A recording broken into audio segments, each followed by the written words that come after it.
Hello, ladies and gentlemen. I hope I'm going live about now. I haven't been on for a bit, but honestly, I wasn't as much like super busy or anything. We already have some people joining the chat. Hello to everyone. I was more busy collecting all the Apple news and rumors and like every individual topic, like from the fourth quarter results to the new iPad mini report to even now the new Mark Gurman report. It all individually just seemed too small to make a stream about, to be quite honest, because I was busy with a lot of other stuff. But once I actually kind of like came back from the gym today and asked myself, wait, we kind of have a lot, right? So I really wanted to cover everything. I want to briefly go through Apple's fourth quarter results because, yes, the September quarter is technically the last quarter of the year because the next report then happens to be in 2026. It was absolutely amazing financially. Now, I'm not an Apple investor. I used to be. I sold all my Apple stock by the time I got really serious about this channel to avoid any conflicts of interest. Nor am I a dick rider for a multinational, multi-trillion dollar company, now an over $4 trillion company, just making more money. That's not my interest. Like, I would be absolutely fine if Apple's profits were halved because they had much more competition. Customers would be voting with their wallets, either upgrading much less or much slower, or not upgrading at all and potentially switching to other brands. But the reason why I'm not advocating for like Apple boycotts is because for now I actually do believe that Apple is by far the best big tech company, especially when it comes to hardware. Like, who is really the competition here, right?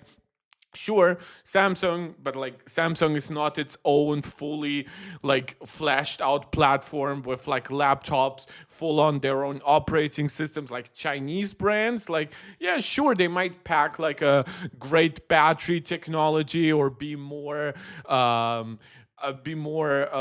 day one when it comes to adopting like advanced cooling tech to make sure that their devices don't overheat. But again, the argument against like Apple as a whole here is very small. So I do cover Apple's financials, but I do cover them more from the perspective of what do those financials tell us, like what products are successful, what is very likely to get upgrades, what is likely to change in the future.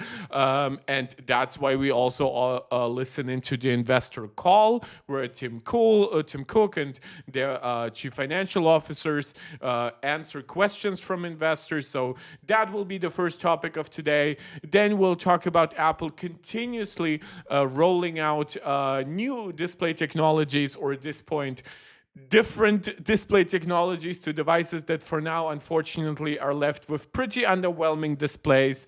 And we're gonna talk about iPhone 18 rumors already. Yes, it's only been a little bit over a month since the iPhone 17 family dropped, but we are gonna talk about iPhone 18, in this case iPhone 18 Pro rumors to be more specifically. And then we're gonna transition to a huge Mark Gurman report. I'll try to leave timestamps afterwards.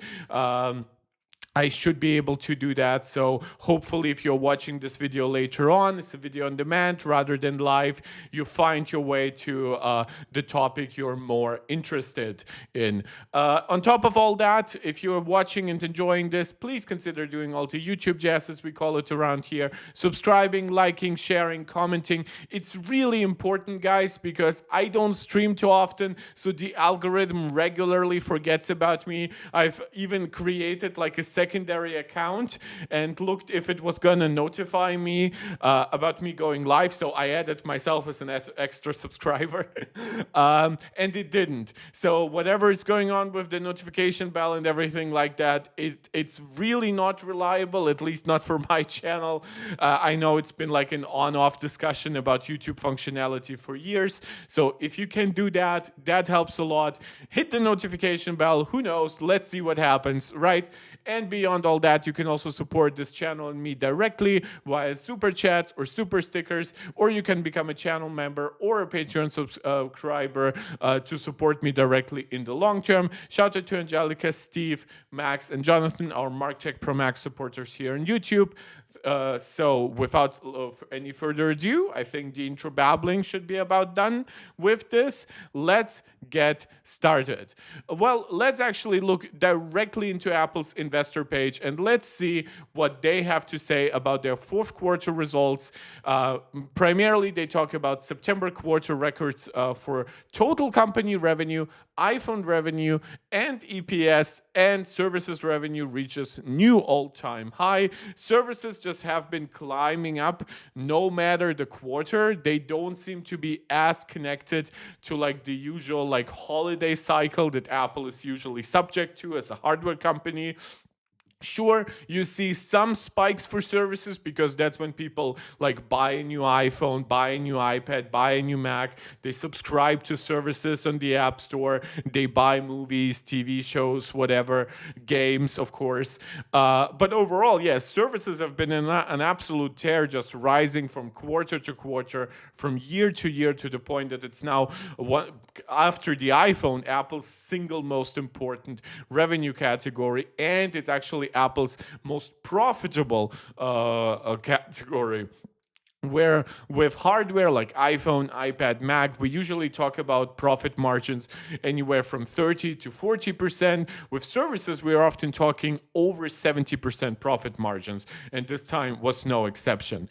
Let's look at the exact numbers. Again, this is for the fourth quarter ending in September 27th. So the reason why the holiday quarter, or Q1 of 2026, is going to be so big is because it includes a lot more iPhone sales. Yes, this includes like the early hype, but a lot more iPhones get sold during the holiday quarter because it's the holidays. So expect that quarter to be over $140 billion. So yes, if you think it's insane for Apple to make over $100 billion per quarter, you'll have big eyes in 3 months. So this quarter, to be exact, they made $102 billion and $500 million, up 8% year over year. This is actually a lot higher than many people originally expected, but then over time we saw iPhone 17 sales really outperforming expectations.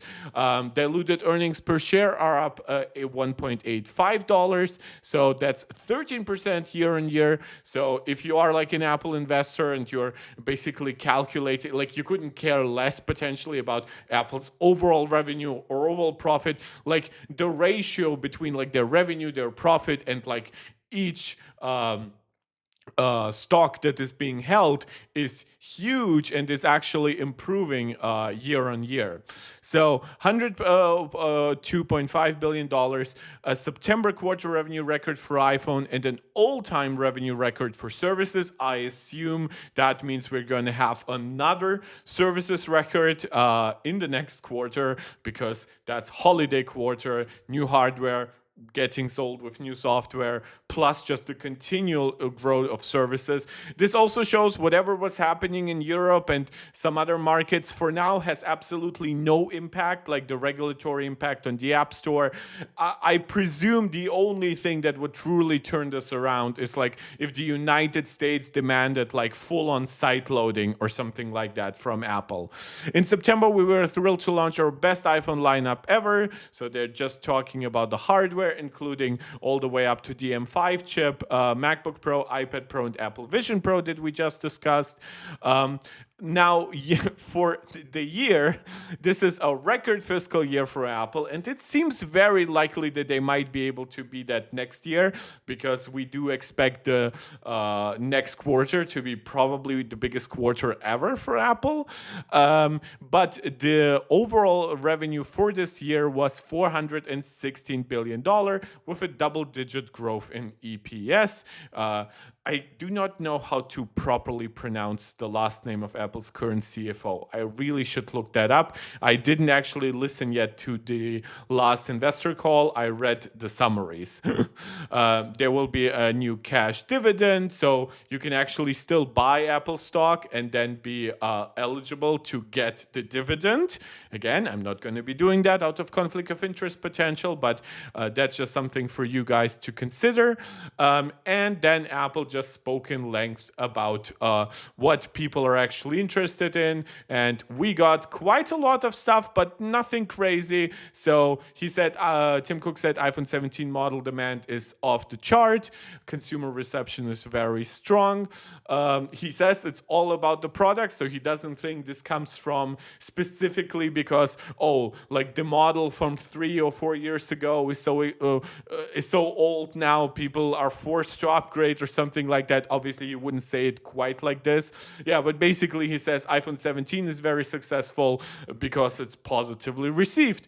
iPad revenue was flat, but that's mostly because we didn't get too many iPad upgrades, or at least nothing too groundbreaking. Don't forget, it doesn't even include the M5 iPad Pro yet. But actually think back to last year where the M4 iPad Pro was introduced in May, right? So it had like 2 quarters to grow and to become known in the public space for the September quarter of last year, while this year, well, there was no new iPad Pro, right? And in fact, we are still kind of overdue upgrades for a lot more iPads, and we're going to talk a little bit about that later today once we get to the Gurman Report from his Power On newsletter today.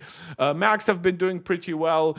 They're talking about new launch of MacBook Air models this year. This is a little bit misleading because they've been launching M4 MacBook Airs the same way they launched M3 MacBook Airs last year. So my assumption is that the switch to 16 gigabytes of RAM, the reduction in price, this is what makes the M4 MacBook Air more exciting than the M3 MacBook Air. And the MacBook Air is just Apple's best-selling MacBook. This is why we are at $8.7 billion, up from $7.7 billion of Mac revenue year on year. This becomes especially more exciting once you consider that this year, if you're buying an M4 Mac, whether it's an M4 MacBook Air, an M4 Mac Mini, right, you don't need to pay Apple $200 to jump up to 16 gigabytes of RAM. That's what you already get. Now, I wish that also applied to 256 gigabytes, that you wouldn't have to pay Apple $200 to go from 256 to 512 gigabytes. But alas, you still do. So I think that Apple has still some room to add value. And as we are seeing this year, just because you add some value doesn't mean you actually kill your revenue. You just excite more people to upgrade. You excite more people to upgrade more regularly. And you excite more people to switch from the Windows ecosystem, where a lot of devices that cost about $1,000, while yes, they will not give you all the great stuff that Apple Silicon has to offer, but they are much more likely to offer you features like 120 hertz. The MacBook Air does not have that. It's a 60 hertz LCD. Some will have OLED. Again, MacBook Air does not do that. Most will have 512 gigabytes of storage. Some will have 1 terabyte. Again, this comes with 256 gigabytes. Yes, while I do believe that the MacBook Air is fantastic value this year, I do believe that Apple has some levers to pull in the future. Unfortunately, as we just saw from the M5 MacBook Pro generation, while the M5 is a pretty great upgrade and just noticeably pulls ahead, even further ahead than anything there is in the x86 space, like Apple didn't switch from mini LED to tandem OLED or something like that. Apple didn't give us 1 terabyte of base storage or something like that. So expect the M5 MacBook Air to be mostly like a slot-in chip replacement, similar to what we saw on the M5 MacBook Pro versus the M4. Some potential other improvements could happen, like the M5 MacBook Pro unfortunately still didn't come with a new Apple Wi-Fi chip, which the iPhone got and the new iPad got. So I'm a little bit surprised that Apple still limits those Macs to Wi-Fi 6E. And yeah, maybe MacBook Air comes out and supports, has either an N1 modem or something like an N1X. Just speculating in this part. But yeah, even though Mac revenue has been very successful this quarter, I see a lot of potential to bring this number up to a solid 10 billion. And again, talking year on year, right? Obviously, during the holiday season, it will cross $10 billion. Wearable homes and accessories slightly down at 9 billion, like to be exact, at 9.01 billion versus 9.04 billion. So it's basically flat. Obviously, if you include some other factors like inflation, it makes it seem like it's more down. But this is just due to like Apple Watch has pretty slow upgrade cycles. Like home, like we really haven't gotten anything new, like and then wearables, other wearables like Vision Pro at this point, like this is before the M5 Vision Pro upgrade, but even then I wouldn't expect Vision Pro to make a huge dent. With accessories, there are no crazy new accessories. Like, what are we going to talk about? The iPhone like strap-on thingy. So yeah, all of this makes sense. Year on year, Mac up, iPad wearables mostly flat, iPhone up, and then of course services to an all-time high from 28.8 to 28.8, up from $25 billion. So you see this one growing well over 10%. Some of the best growth here. And services revenue has surpassed $100 billion for the year. So that makes up about a quarter of the total, $416 billion. And we saw that pretty much no matter where you were, even in markets where like the App Store might have been hit by some regulatory pressure like Europe or Japan, this was a record September quarter. I don't think this is going to change. I think we are kind of like in a captured market in the same way that like when you look at Steam, right? When like Windows is an almost completely open platform. Like it has completely open site loading. It has several third-party app stores. It has the integrated like Xbox or Windows Store, right? It supports cloud gaming and it supports all kinds of hardware iterations. But where do people go to buy their games? They go to Steam, like in 90% of the time. The people who don't, yes, sometimes you will be forced to go to the Epic Game Store for an exclusive game or like to another launcher. And some people might be like enthusiasts who don't want any kind of DRM, then they will go to like GOG. But otherwise, you're probably pirating if you are on Windows, right? Otherwise, just go to Steam. Like with those sales over there, it's dirt cheap.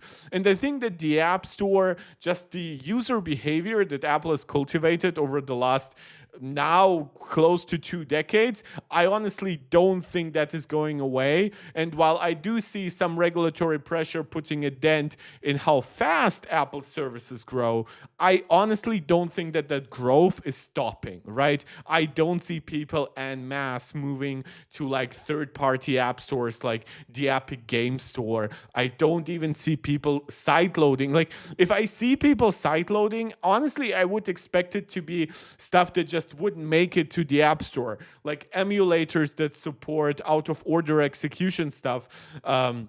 Or JIT, because just in time execution, I believe, like for things that Apple doesn't allow into the App Store. And the second Apple allows it into the App Store, then people download it from the App Store.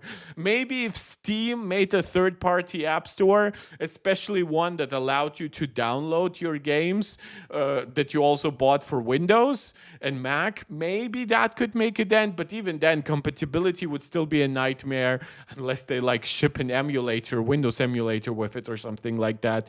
So yeah, Apple services are absolutely on a tear, and I hope honestly that does not stop. And I hope that Apple doesn't go too crazy with trying to look for extra service revenue in form of like ads. Like I know that they plan ads even for something like Maps. Again, I have to see it to evaluate it. I'm not a great fan of the idea, but we'll have to see. I hope that Apple doesn't see like services as their panacea, as their all cure for actual growth, because I still believe that they should stay a hardware company at heart. Siri and AI, Tim Cook basically said that there will be an upgraded version of Siri next year. This is combining with rumors rumors from people like Mark Gurman that it's expected for April. Again, Tim Cook has not said anything beyond 2026. I know some people will look at March or April, and if it doesn't happen, they will say, oh, Apple delayed it again. But no, Apple just hasn't launched it yet. Apple's delay has been from 2025 to 2026, and we have not gotten details on when exactly in 2026. If you are going by rumors and other stuff or internal things that do change often, then you're kind of only have yourself to blame if you get really bummed out. And if you're trying to tell me, oh, I do want Siri because I bought my hardware to use Siri, I honestly don't believe you. Like, people have been buying iPhones for not Siri for a decade plus. Like, ever since the iPhone 4S, maybe during the iPhone 5 days, maybe during the iPhone 5S days, maybe even during iPhone 6, I could argue, yes, Siri was still an advantage over a lot of other competitors. But then by the time Google Assistant came out, people really weren't buying Apple hardware for like the best-in-class AI experience through Siri. Just be honest in that regard. You're just overhyping AI. And in that regard, it's also Apple did overhype AI, and I criticized them for it when it happened. I thought some of the criticisms broadly were a little bit overblown, like when some people wrote articles like something is rotten over in Cupertino. But overall, I still understood some of the sentiment behind it, especially with Apple like making ads for tech that had to be delayed for well over a year afterwards. So, oh, by the way, cheers. So Siri is still on track record, the LLM-based Siri to launch next year. Again, you can look into Mark Gurman reports on Apple AI executives leaving the company or something like that. It's we'll see basically if it launches in an acceptable state and if it launches in an acceptable timeline. I think anything before summer is good. So even if it's like a May or early June release, that's fine by me. I think everything later risks having to compete with now much more advanced AIs from Google and ChatGPT and stuff like that, but we'll have to see. And they also said there will be more partnerships similar to the ChatGPT integration. Primarily, a lot of people are talking about Google Gemini. And in fact, we're going to go to the Mark Gurman report later on and talk specifically about how Apple might be integrating Google Gemini technology into Apple Intelligence. Apple also confirmed they're significantly increasing its investments in AI. That's probably everything from their own foundation models to just expanding private cloud compute, which is going to become a much bigger part of Apple's AI story by the time the new Siri comes out. But a lot of it happens on device, so Apple is trying to keep it relatively cheap. There are no 50 or 80 or $100 billion investments similar to the promises we see from OpenAI, Microsoft, NVIDIA, right? People saying operating expenses between $18.1 and $18.5 billion expected. I could see that expanding even further. We've also discussed the potential about Apple acquiring already established AI companies. To be honest, most of them are ridiculously overvalued. And I'm not even sure what companies like Perplexity would be able to provide to Apple. Like, you could argue that the talent there, yes, sure. But then again, now we're talking about a multi-tens of billions of dollars acquisition and then multi-tens of billions of dollars in upkeep, just trying to keep those people actually working at your place afterwards. Because you can buy the company, but this is not like buying a sports player from another team. You're not paying and then providing the contract right away. So yeah, it's a little bit, it's a complicated situation. This is why I do prefer Apple staying a hardware company at heart. There are a lot of AI services out there, a lot of chatbots. If all I want Apple to do is nail Siri, bring out an LLM version that works well on device, bring us more RAM and more AI compute on device so we can actually run it well. And then for all the rest, similar to how I didn't require Apple to like compete with Google search or with Google YouTube, I don't need Apple to make the 400th Chat GPT competitor out there. Then there is some broader stuff like China and tariffs. You can read that yourself. Well, some of it is political. They're also predicting 10 to 12% year-on-year growth for the December quarter. They don't always provide those kinds of guidance these days. So iPhone revenue is expected to grow double digits.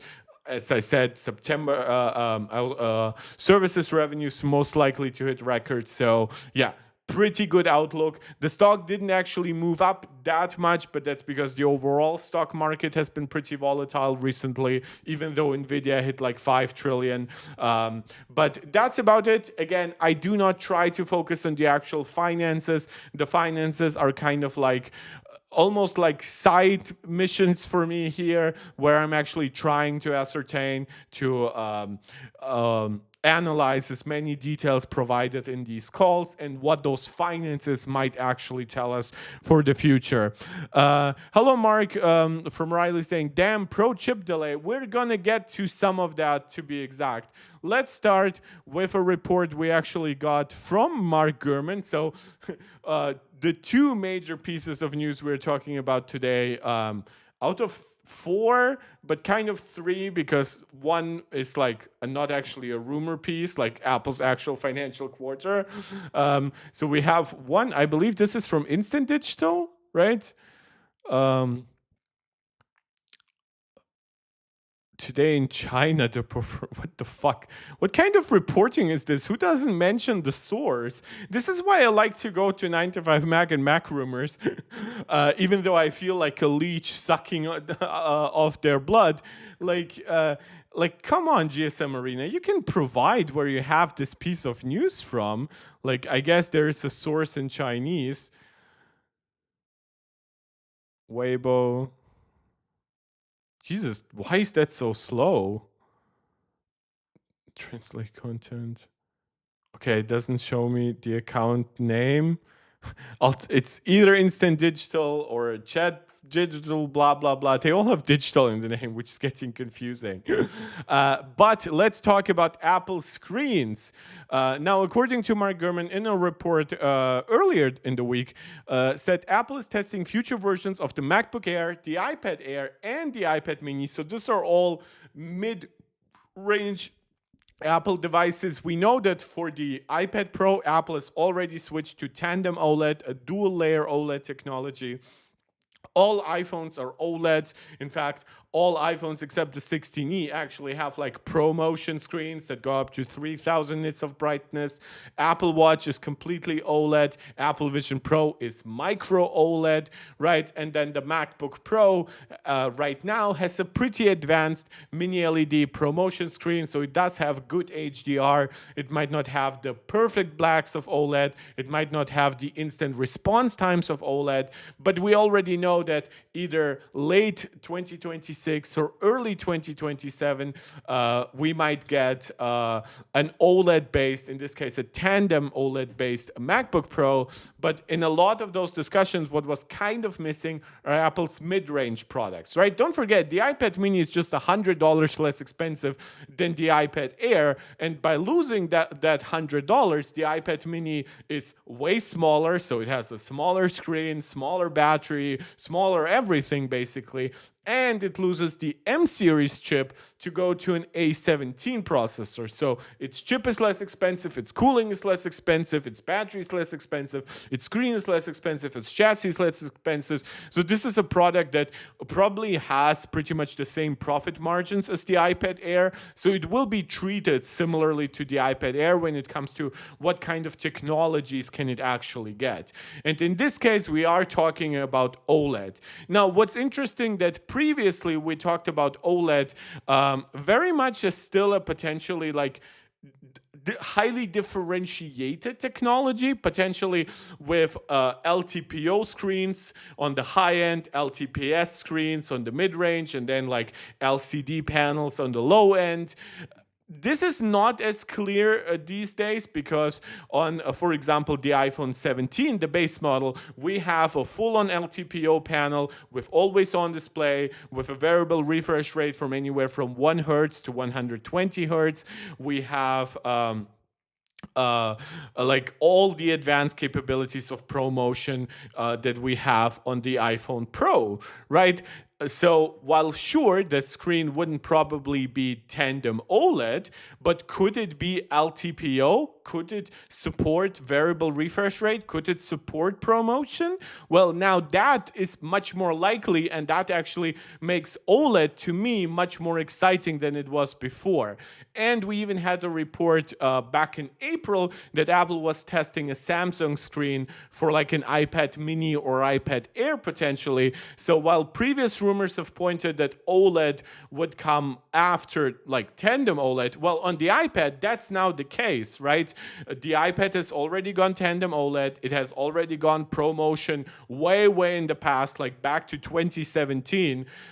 So the iPad mini, the iPad Air really could use some help to keep up at least a little bit. It probably wouldn't reach like the 1000 nits peak brightness that we get on the iPad Pro. Probably would be limited to something like 600 nits.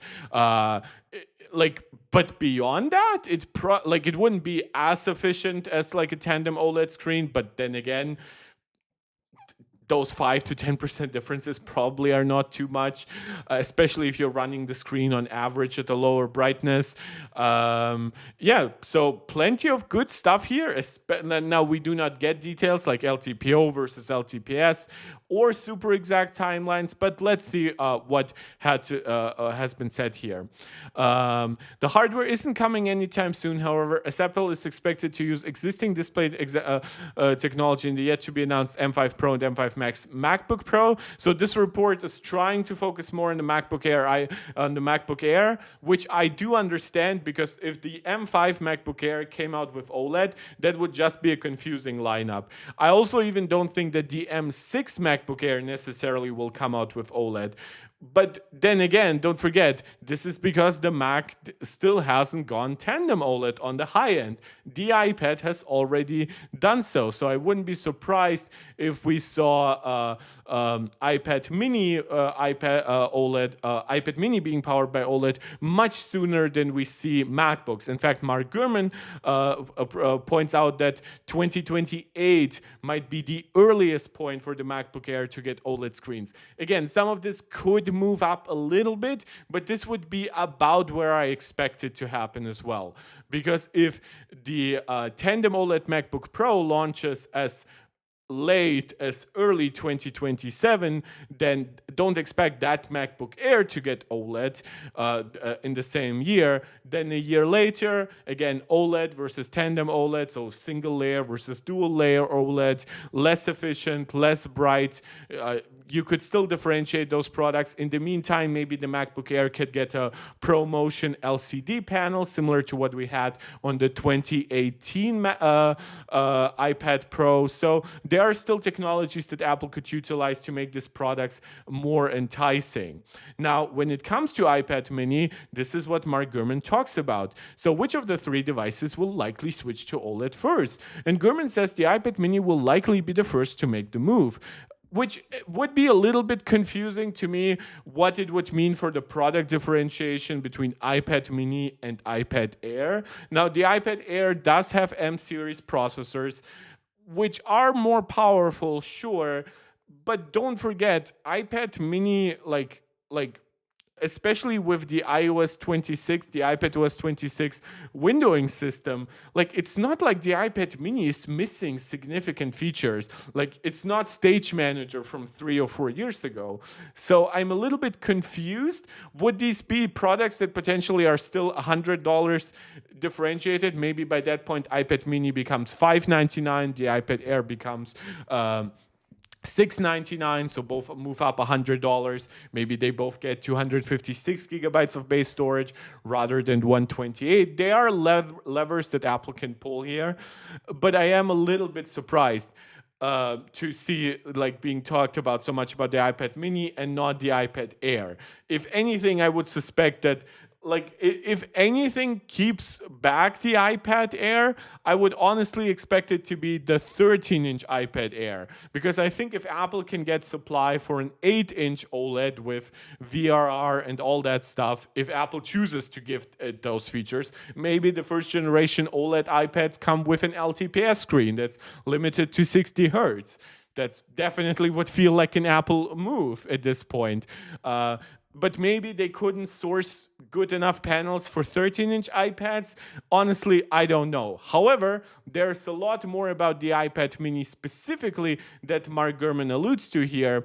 As part of the push, he's saying Apple has explored a new speaker system that uses vibration-related technology. The change allows the company to remove the speaker holes where water could enter.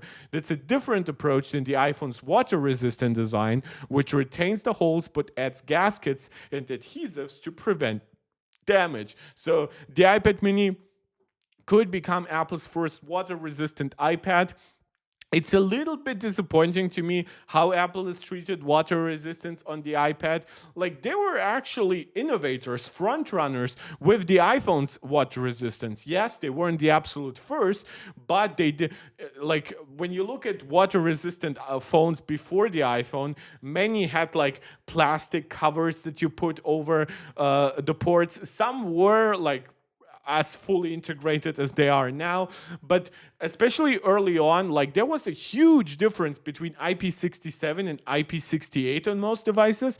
When Apple launched devices with IP67 resistance, like on the iPhone 7, first of all, Samsung didn't have any water resistance at that point on the Galaxy S8.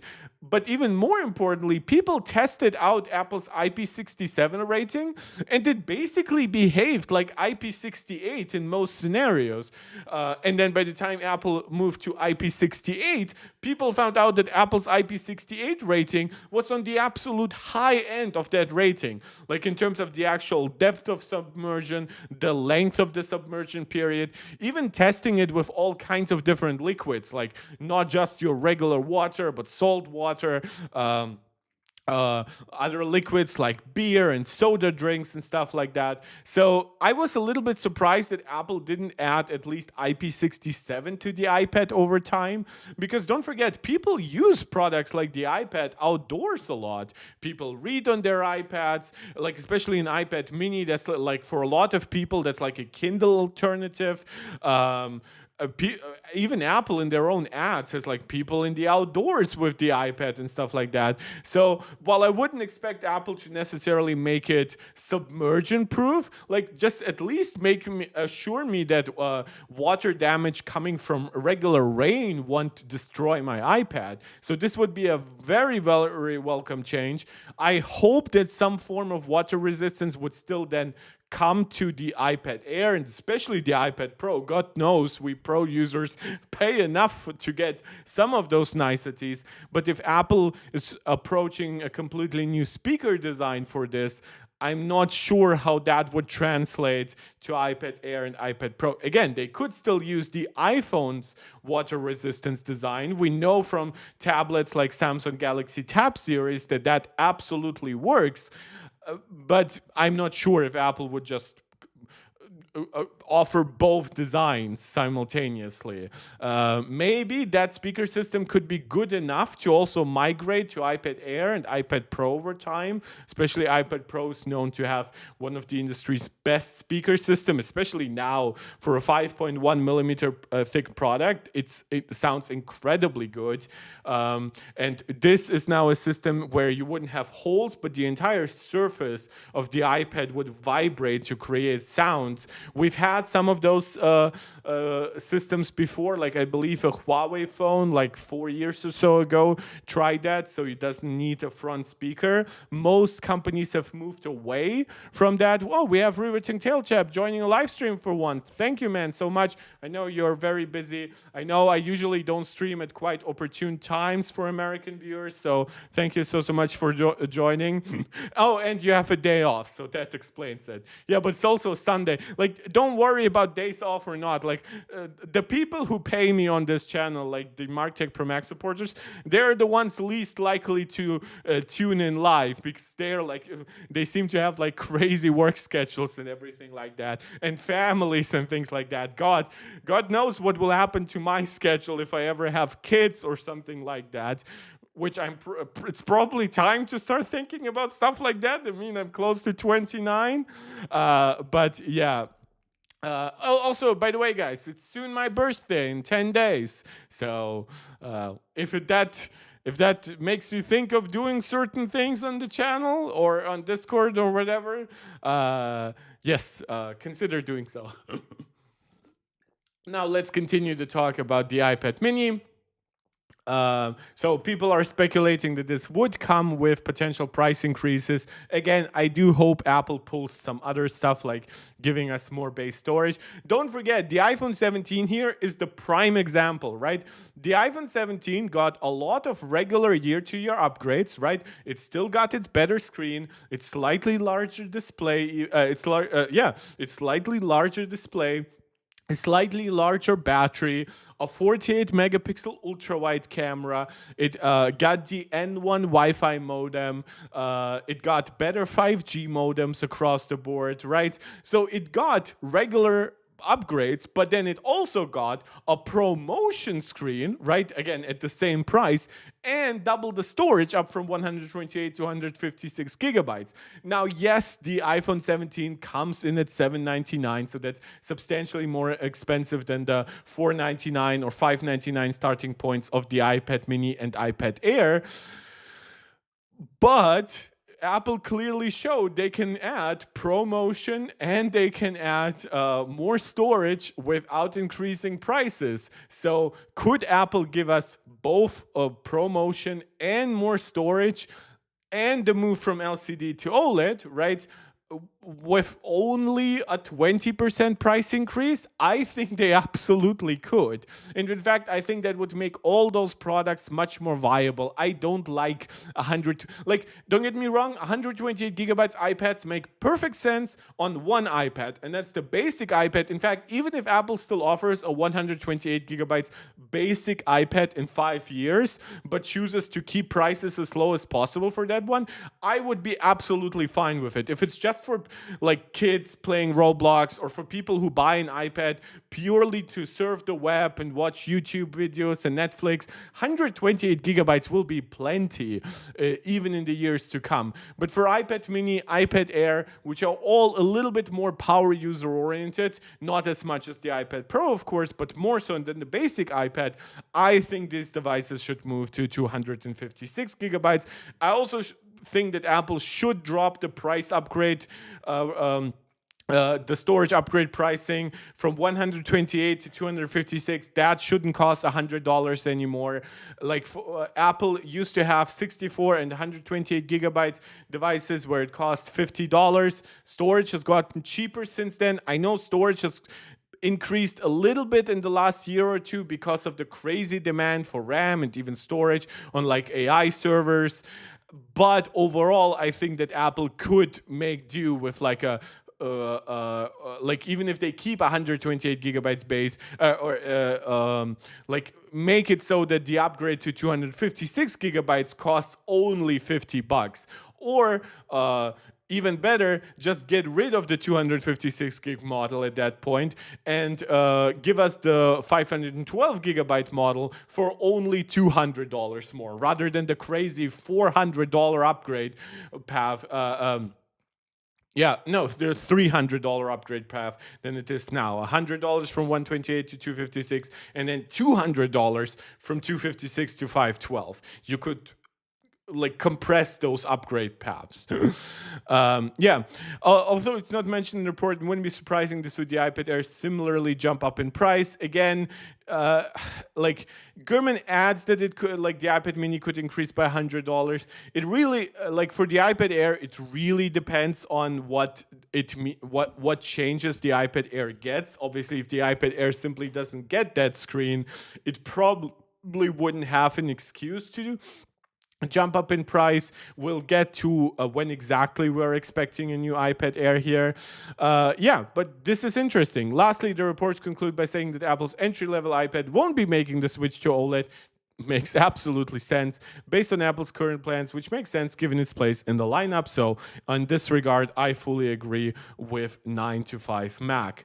Now, we did briefly mention this. This one I found pretty funny because now I do not necessarily plan an upgrade to the iPhone 18 Pro because I kind of have my eye out on the upcoming iPhone Fold potentially, or I might just skip all 2026 iPhones in favor of whatever is coming in 2027. There's also a chance that the iPhone Fold might actually not come in 2026 and come early 2027 instead. There have been some rumors that there might be like half a year of delay coming in. But when it comes specifically to the iPhone 18 Pro family, we just got new rumors, and now I'm thinking about it. I probably should have made this the thumbnail. This probably would have attracted more people to the stream. Is new colors. In this case, we are talking coffee or brown, which this actually is a nice brown tone. Obviously, I'm not the hugest fan of brown in that regard here. Purple, which does make sense. Apple has had purple phones in the past. This one is much brighter, obviously, than we had before. And my personal favorite is burgundy or wine red. Again, it depends on how you use the translation because obviously it's coming in from a Chinese source. Out of these colors, this is the only one I would even remotely consider. We'll have to see if there are any like spring refresh colors on the iPhone Pro. Like, given that the fact that it's easy to anodize aluminum, I'm a little bit like, I'm not even talking about there not being a black iPhone, right? Okay, we can argue maybe if the iPhone scratches, it shows black would show scratches the easiest out of all the aluminum colors. I'm like, fine, I don't agree with that because I don't think people buy their devices and then to scratch them. In fact, I have now known like half a dozen people, even in my immediate vicinity, like work-wise mostly, my friends are not mostly early adopters, who have like iPhone 17 Pro models, and none of them have scratched it. All of them use a case on it. A lot of them use like transparent cases, and I'm just like, give us a black iPhone model, give us like a green iPhone model or something like that, like just as part of like a spring refresh, and then keep especially black, please, in the lineup. Give us a silver and white, a black and black model, and then you could have these other colors come in every year. You could give us gold again. Apple has had gold and rose gold, aluminum iPhone 6 and 6S models. So I'm a little bit confused. Maybe Apple doesn't quite know how to color match like the glass to like a gold iPhone. But these are like really lost opportunities. Now, I do understand that Apple probably isn't like too bothered by that fact because they know, oh, if we need new colors to reinvigorate iPhone sales, we can drop them like that. Oh, and we can actually simplify iPhone 17 lineup with just 3 colors this year and still sell more models than of the iPhone 16 Pro. Yeah, that's more profit margin because our logistics are more simple. Yeah, so these are the colors supposedly coming to the iPhone 18 Pro. Again, whether these are all the colors, we don't know. These might be the colors which again, this would now mean that the silver and white model now is completely gone. So we don't get any neutral colors. So my speculation is I hope that Apple keeps on upgrading the more vibrant colors every year, but keeps silver and dark or black basically as like the base options that are consistent from year to year. I think a lot of people who buy blue iPhones like me would actually be pretty happy to occasionally buy a crazier color that still looks very refined and very adult, like a burgundy here. And then everyone, like, I'm not sure who brown is for. It's just not a youthful color or anything.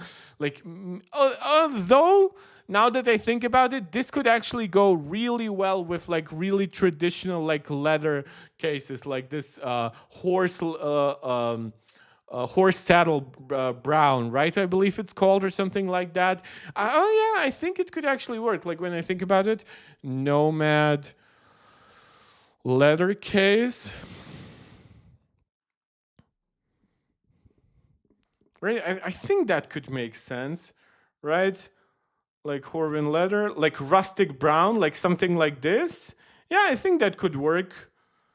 And they even have like just strap-on, like magnetic cases, like this. And this one goes around the sides.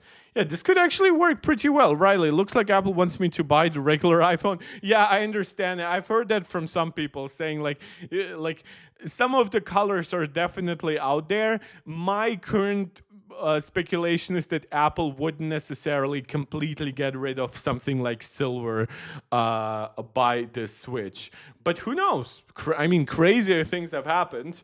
I mean, I still like reference it all the time, but like Apple's inability to give the AirPods Max just a fucking H2 chip, right? That's just so baffling to me. I'm like, really? You couldn't find like 5 engineers, pay them some money? Like, you clearly paid people money to replace the Lightning port on AirPods Max with a USB-C port. Now, I fully understand that that's not a huge like effort, but clearly the H2 chip is something you're still building and something you're still interested in. I mean, that's literally what powers my AirPods Pro 3.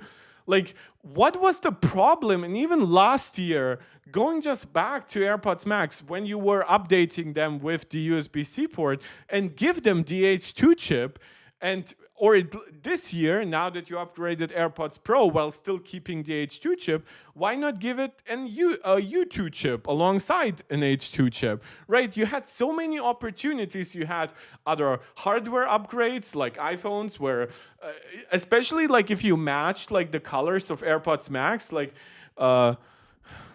where is it?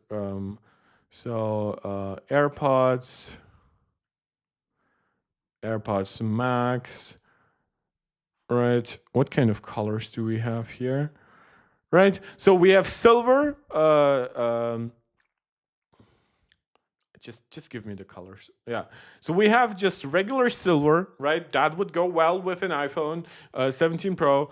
And now, unfortunately, we do not have. Oh, this isn't actually silver. This is blue. Oh, these colors actually wouldn't match well with the new aluminum iPhones at all. Because we do not have a black. Yeah, okay. That was a little stupid for me, but that's only because Apple fucking refreshed the AirPods Max colors and made worse ones.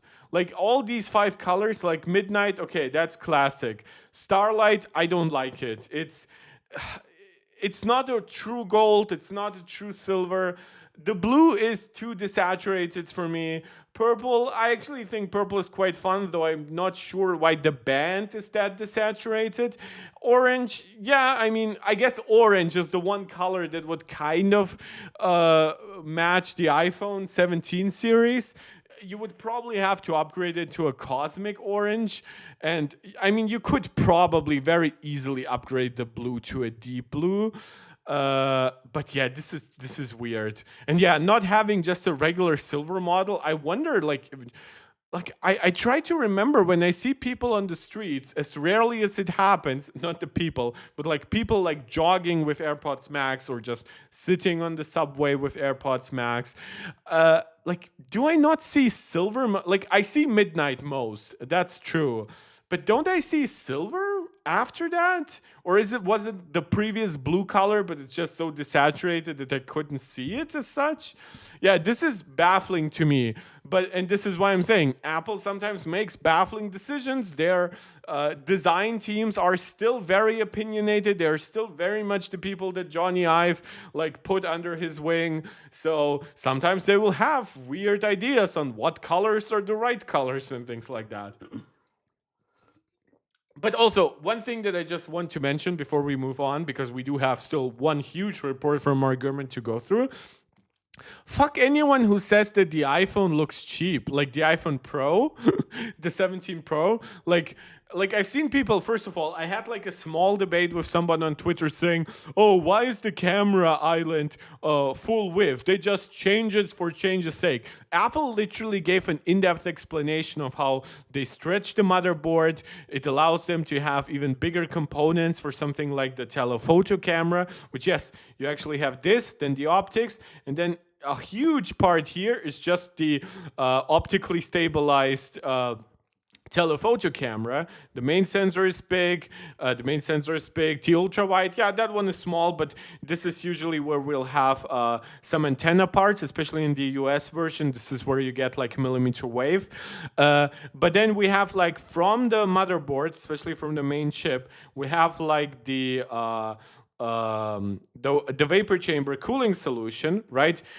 We have that glass. That glass exists specifically for wireless charging and MagSafe accessories. So I'm sure Apple would have loved to just make it completely unibody aluminum, and they kind of have, because if you look under that glass, this is why I don't believe rumors that that glass is becoming transparent in the iPhone 18 Pro series. Underneath, there is more aluminum. The only thing that's truly underneath it as a component are like the magnets for MagSafe and the wireless charging coil for Qi 2, right? So I'm a little bit like when people say that Apple just changed the design of the iPhone Pro just for the sake of change, like this is better for cooling. This entire plateau, by the way, one thing that I think really reminds me of like the Johnny Ive era in a way, is the way Apple integrated the plastic ring around it, because this is part of a completely new antenna system. They kind of need it because they don't have the glass up here for radio frequency transparency. Aluminum is way worse at that. And they made it almost invisible, right? Because this is exactly where like light would hit. You see it like being reflected. It just doesn't look like plastic here. So yeah, whenever people say these iPhones are ugly, for one, I don't think they're ugly. Like maybe these colors are ugly, at least early renders. And then if people are saying Apple just changed it randomly, like these are all stupid opinions in my opinion. Like you can dislike it, but like objectively, these are not like standout ugly product like the Nothing Phone 3.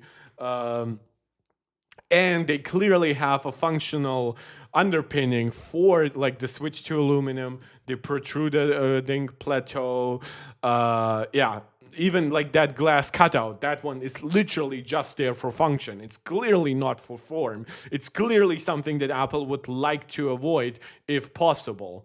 And I think if they make it transparent, then I think they would make it transparent similar to how Nothing makes their phones transparent, which what you would see underneath are not actual components. It would be like etched in glass or like drawn basically underneath. But that's enough for the smaller reports, each individual portion. Let's actually see what Mark Gurman had to say in today's Power On newsletter. He kicks off by reminding us that Apple expects a $140 billion quarter this holiday season. They're about to hit their 50th anniversary as a company founded in 1776. In 1976. And he talks about new products coming to Apple stores, which would come with new product displays as early as November 12th. In fact, that's my birthday. I don't know why I actually wrote November 11th. In my title. Maybe I just made it too fast. I'll actually switch the title once I'm done, because I don't believe YouTube Studio on my iPad lets me think about live streams right now. Apple is also rating an OLED screen overhaul for the MacBook Air, iPad Air, and iPad Mini. So that's him continuing his last report. And lastly, iOS 26.1 is coming next week supposedly, and which makes sense because we just got the release candidate of 26.1, but 26.2 could come super quickly right after that. So if you are like a developer beta user, probably don't bother to downgrade to like the official version of 26.1, if that even is going to be a separate seed from the release candidate. You might just be waiting one day more for 26.2. Apple has also talked about using stuff like vapor chambers in future iPads, like the iPad M6 powered iPad Pro coming early 2027. We've covered that on the previous report. So this is just Mark Gurman summarizing all his recent reports. Apple is heading into one of its most pivotal years in recent memory. I understand what he's referring to. He's talking about stuff like iPhone Fold coming next year. Or at the very least in like the next 18 months or so, right? We're gonna have big upgrades for Macs and things like that. Overall, I don't think that there is too much happening that Apple could mess up. If you are going to ask me what is going to be truly pivotal, it is going to be when Apple launches standalone glasses and how they position that, whether or not they give them enough functionality to potentially replace an iPhone, or if it's just more of an Apple Watch-like accessory. I can already promise you, I love my Apple Watch. I think it's the perfect wearable. I already wear AirPods. Like, in this case, some might ask, well, isn't it super easy to imagine just putting on glasses when you're already wearing a watch, when you're already wearing Apple headphones? And the answer is actually yes. It is super difficult because I don't thankfully need glasses yet, right? Which might change, but even then, I would like to wear glasses only when I need it, like for reading or something like that. With my phone, I can at least move it a little bit further away and things like that just to compensate, or I can use larger text or whatever. But with glasses, that one will take more convincing to do, in my opinion. There are even bigger privacy concerns. Like, Apple never put cameras on the Apple Watch, no matter how many years it's been rumored. And no matter how much Mark Gurman is speculating about cameras and AirPods, that's just not going to happen. We might get infrared cameras that scan for things like air gestures, but it's a completely different thing from a regular RGB camera that just captures your regular environment. But yes, he talks also about things like Apple rolling out a more coherent AI strategy, enter new categories like smart home devices and foldables. Smart home devices, I don't think is very pivotal. Like, we already see like Apple's wearables, home and accessories category like being around 9 billion. Apple could easily push that to 10 billion with something like smart homes, smart home accessories, but I don't think that that would necessarily make the entire category explode. Like, I see a lot of smart home stuff from like very affluent people, almost like a show off. And then people never truly utilize it. Like, most people I know just live in regular apartments, and for like 2, 3, sometimes even 4 rooms, not that you would control all of them simultaneously. Sometimes one room is for the kid or something like that. One is like just a parent's bedroom that you probably wouldn't want to change the lights in the same way you do like the living room. And I don't see people really using smart home stuff. I see them having like Echo speakers and stuff like that. Some have HomePod minis mostly. But yeah, I just don't see smart home accessories being that big of a thing. And we'll get to some criticism to Mark Gurman why I think he's covering Apple's pivot to smart home accessories a little bit in a misguided way. And he's also saying that Apple is bracing for more executive turnover, whether that's in the AI like space inside Apple, or it's Tim Cook, who just turned 65. Happy birthday, Tim. Basically preparing to go into, I wanted to say into exile, but basically to finish his tenure as Apple CEO and potentially prepare John Turnus, who is the VP of hardware, to replace him. We're going to have to see how it all plays out. It could be a make or break here on the regulatory front. Again, I've heard that year over year, Apple might have actually won, might be in the process of winning against Epic, where they've gone back to court recently. And though a judge recently ruled that Apple and Alphabet Inc.'s Google don't need to tear up their current relationship, the shift to AI searches could jeopardize payments to Apple. No, it doesn't. Like this is my problem. Like Mark Gurman makes those like long-term predictions. Like even in this report, Mark Gurman will mention how Apple might actually work with Google's AI searches, and I promise you that that would be based on a similar model, maybe slightly more advantageous towards Google than the current deal is, as their search engine model, because Google is insanely profitable, even while giving like their Safari Google search revenue like 30% to Apple or something like that. I promise you they don't want to rip that apart and risk Apple going to like ChatGPT, OpenAI, and have ChatGPT as part of like the official Safari search. So yeah, Mark Gurman is trying to list problems, but by listing all of them as if they're equally strong. Again, Apple services just hit records even in Europe, where they already hit regulatory issues. So again, there's the still looming threat of tariffs. We'll have to see. The United States Senate just actually passed like a 51 to, I believe, 47 or something like that they want to get rid of Trump's ability to just hand out tariffs left and right. Now, the United States House is not going to pass it, and Trump is probably would be allowed to veto it, which is kind of insane for a law that would specifically be designed from the first branch of government, which is the legislative branch, to limit the power of the executive. But with the current Supreme Court, it's all very much stupid. Now, I know that a veto-proof majority is 60 votes and stuff like that, so the president should be allowed to do that veto, but the president shouldn't be allowed to hand out those trade tariff embargoes and bullshit like that anyway. The power of the purse belongs to Congress. It belongs to the House. It belongs to the Senate. The president should not be allowed to just simply hand out tariffs, especially tariffs that are like 50, 100%. Like he just went to China and like halved additional tariffs, which China in return committed to selling more rare earth metals, which they already planned. Like they briefly limited them, used them as a lever in this discussion, right? Reactivated sales, which they would have done anyway because it makes crazy money for their country. And so Trump got nothing in return. Again, like I'm not gonna say that like tariffs are not a threat, especially to Apple's bottom line.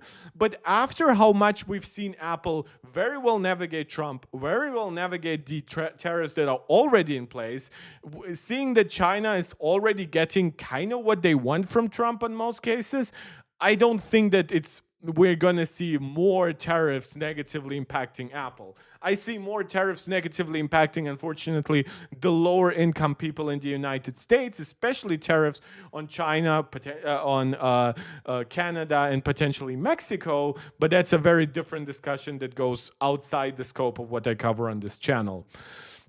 That said, Apple is likely to start the year on solid footing. Well, thank you, Mark, for mentioning that.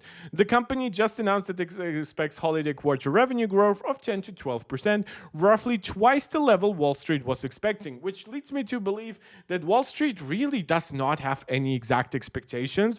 They just have vague numbers that vaguely mimic what happened last year.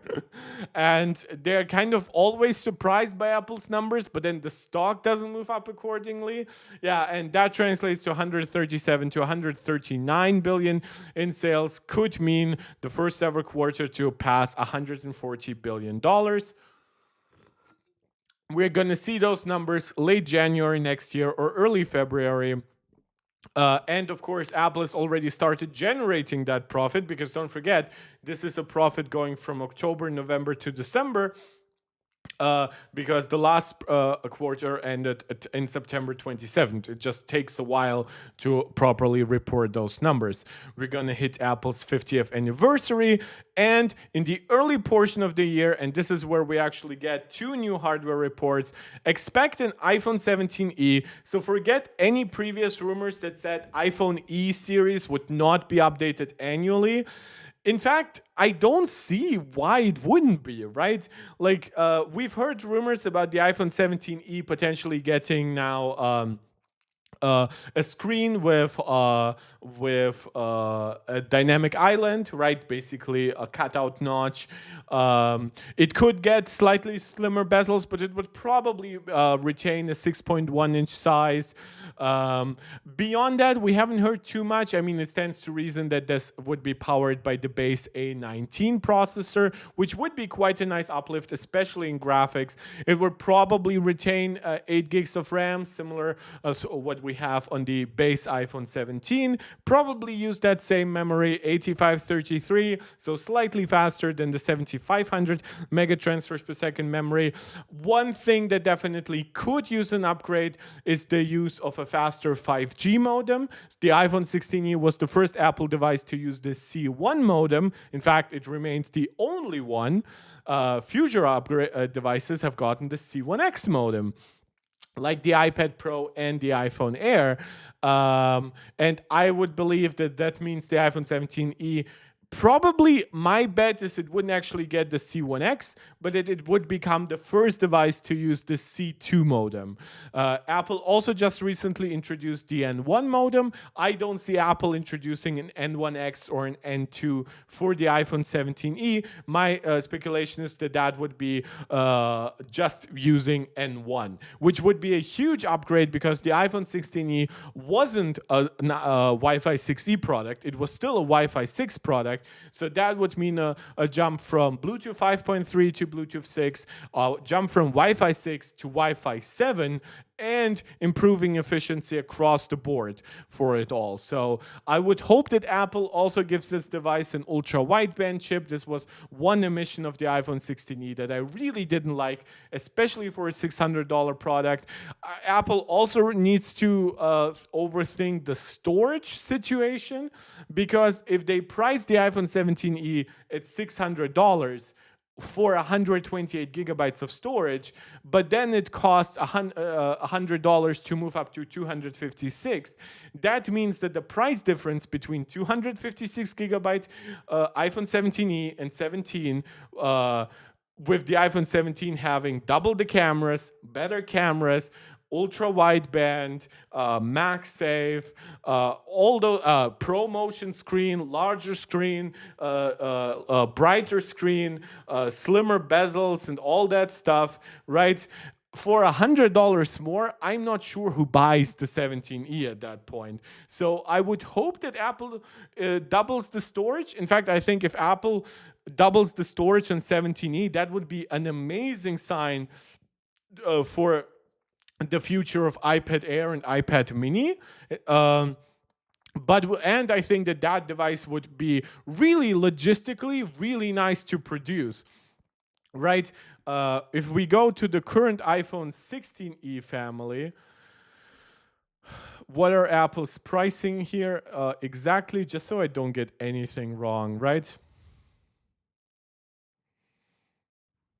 So it's $599 for the 128 gigabyte version. And they do have a 512, right? I think if they got rid of 128, to be honest, I'm not even sure how many people buy the 512, but that would bring down the pricing, obviously, of these models by $100. And I think that Apple would be able to just produce like 90% the 256 gig config, just greatly simplifying the logistics for them. Again, I still don't know who buys 512 gigabytes iPhone 16es. I think that that would actually be a product that works better for the regular customer. Now, it wouldn't have ProMotion or anything, but ProMotion, extra camera, all those upgrades to me make sense for $200 more. For $100 more, if we keep the same storage, I would still just recommend people just save up your money a little bit, get the 17, or if you want to go with something older, but in many ways still better than the 16E, buy the 16. It has been around for longer, so while it is technically a more expensive product, at least in MSRP, it is available at prices that rival the iPhone 16E. Yeah, that makes sense. I'm very happy that Apple is upgrading that device. I think that Apple's iPhone family makes sense to me when it comes to the E, the base model, and the Pros. They can have the Air or a Plus or a Mini to experiment with, just see what sticks basically occasionally. And then on top of it all, they can place a Fold. I think while that would be a large lineup, I don't think it would actually be confusing because all products would, well, many products would look different, like base model looks different from Air, looks different from the Pros. All models occupy different price points, iPhone E, base model, iPhone Air, iPhone Pro. While there's some intersection, especially when it comes to different storage configurations, they are usually all like $200 apart. And then the Fold would just be more expensive. My assumption is like it would start with like 512 gigabytes, but come at like $2,200 or something like that, maybe $2,400. So we'll have to see how exactly it plays out. But yeah, I hope that similar to what I advocated for iPad mini, for iPad Air, a thing that I advocate for the Macs nowadays, Apple should double the base storage. One thing where I'm not actually advocating for that is something on the iPhone Pro, right? While yes, you could argue that for the money, 512 gigabytes wouldn't be bad, but like most people who I know who have Pro iPhones barely fill up a little bit over half of their 256 gigabytes. So in that regard, like those people use cloud storage more than they use their internal storage. And even though they play some demanding games from time to time, they really are not like hardcore gamers constantly loading up 40 gigabyte files on their iPhones. And the people who are using like ProRes and things like that, like, yeah, these people know that they are not base iPhone users. But let's continue with what Mark Gurman has to say.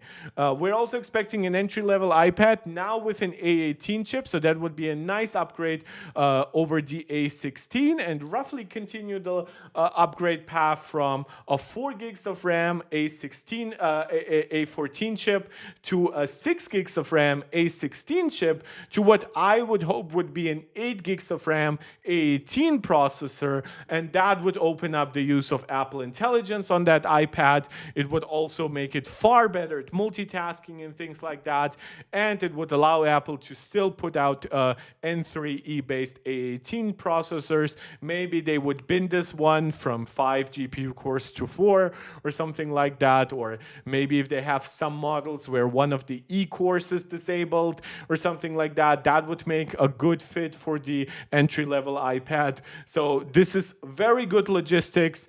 The reason why I talk about logistics is because I know Apple likes to maximize their profit margins, and having a good logistics path, having the ability to reuse certain parts, that definitely helps in keeping up their profit margins while still delivering nice upgrades. The iPad Air would get the M4 processor. Again, I would hope that the iPad Air comes alongside an iPad mini. The iPad mini currently runs on the A17 Pro chip, and while that would be very like competitive with a base A18 chip, a non-Pro chip, I still would be very, very pissed to see an entry-level iPad technically have a newer generation of processor than the iPad mini. And then obviously if the iPad Air moves up with a processor but doesn't necessarily increase in price, now that makes the iPad mini again look like a worse value. Well, but we'll have to see. Now now we basically have the full confirmation that the M5 Pro and M5 Max chip MacBook Pros, they are in fact delayed. We're not going to see them in like surprise November reveal or anything. We're going to see them alongside the M5 version of the MacBook Air, and then the MacBook Pro gets M5 Pro, M5 Max chips. These are actually rumored to be chiplet based, so they would not just be huge N3P dies. They would be like a CPU die and a GPU die, maybe on the Max chip, a CPU die and like 2 GPU dies. We're gonna have to see what that means for latency, efficiency, memory bandwidth. Maybe Apple uses more memory and faster memory and larger buses to compensate for that. Maybe they would go with like a 320-bit bus for the M5 Pro rather than a 256-bit bus, or even something crazy like 384 bits. But again, this is purely speculative. What is interesting is that we finally have, from Mark Gurman, a somewhat concrete release timing for the new Mac monitors. Now, he does say new Mac monitors, plural.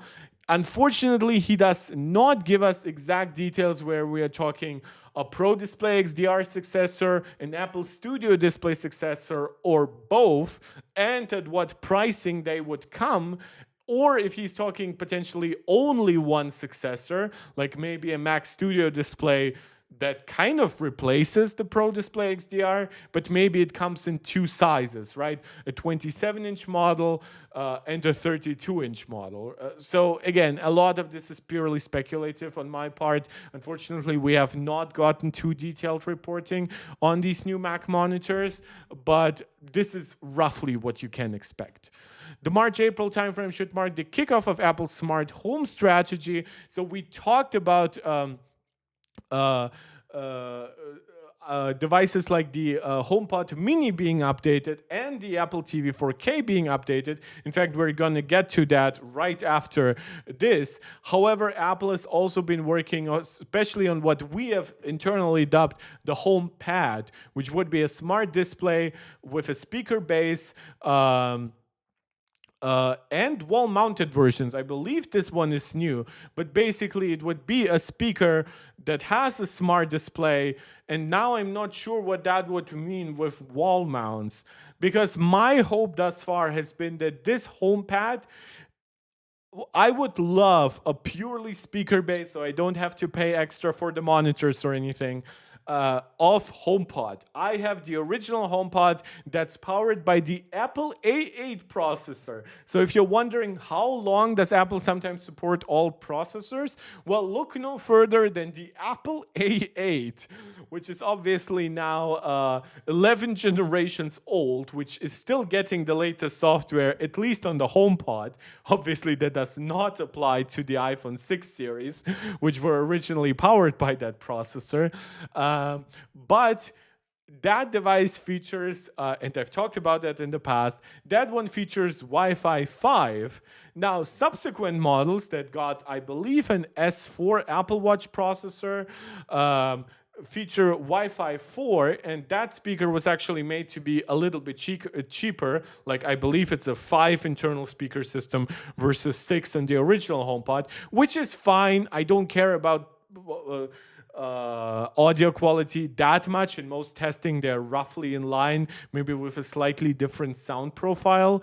But I'm not buying a Wi-Fi 4 device into my home. But what I want is a 2-speaker HomePod setup for my Apple TV 4K, one that would allow through eARC my PlayStation sound to come out on my HomePod and be fully integrated into my Apple experience, right?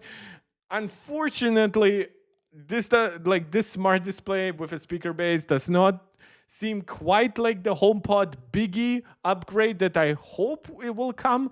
However, there is still some hope for me, I would argue, that maybe this is a silent upgrade. Maybe they just release a $300 regular HomePod and then a $400 HomePad, which would be basically like that big HomePod plus a speaker attached to it. but I don't know. It would also coincide with Apple's push to upgrade AI offerings like the new Siri voice assistant. So in fact, it has been rumored that this product has been ready now for quite some time, but that Apple is delaying it until it can launch alongside the new version at Siri. It should also lay the groundwork for a broader smart home security system, including cameras, for later in the year. So I believe this is also one of our first new confirmations about the timeline of Apple's smart home accessories that they would still be coming in 2026. Previously, I believe Mark Gurman mostly talked about a multi-year upgrade strategy. All the 27 software upgrades at WWDC, they'll be accompanied by major updates to Apple Intelligence and the broader AI strategy. Before the focus pivots to the iPhones and smartwatches in the fall, this is just gobbledygook. This is where Mark Gurman also constantly contradicts himself. In previous reports, he's talked about how iOS 27 and other software updates will actually have a really small focus on AI. So who knows? I personally would be surprised if iOS 26 brings too many new AI features. What I could see is obviously iOS 26.4, 26.5, bringing the new LLM Siri, and then iOS 26, macOS 27, blah, blah, blah, expanding on that, bringing like upgrades to it, just learning from user behavior and things like that. Obviously, we'll have some other AI features that will keep rolling out, but I'm not sure if they will be timed for iOS 27 or come previously in other releases of iOS 26. We'll see about that. He also mentioned there's a new iPad mini coming next year, which again, it would be quite surprising to see the iPad Air upgraded early in the year, but not the iPad mini. And yes, he's talked about the iPad Pro coming early 2027 with an M6 processor, a vapor chamber. So that one is not slated technically for 2026. Now, for broader hardware, he talks about iPhone 18 Pro models moving from Qualcomm cellular modems to Apple's C2 components. I've talked about that myself. This does not take a genius to analyze that. Apple's contracts with Qualcomm are running out. The X80 modem they ordered for the iPhone 18, for the iPhone 17 family, is basically the last big order they're getting from Qualcomm. Even the iPad Pro just got the C1X modem. So while maybe Apple even could have made the iPhone 17 Pro and base model already use the C1X. It certainly would have advantages for things like efficiency. Apple did not have millimeter wave support, which apparently they think is important to have. So prepare for the C2X to support millimeter waves. But even without it, I think that the main reason why Apple ordered those Qualcomm modems is simply because that was negotiated like years prior. So it just made sense to just take the extra year to refine their own modems, to make sure there are like no big patent disputes, which seemingly is going pretty well for the C1 and C1X. Like Qualcomm hasn't come out and said Apple isn't hurting any of their patents. Whatever agreement they have for patent sharing seemingly is satisfactory for both companies.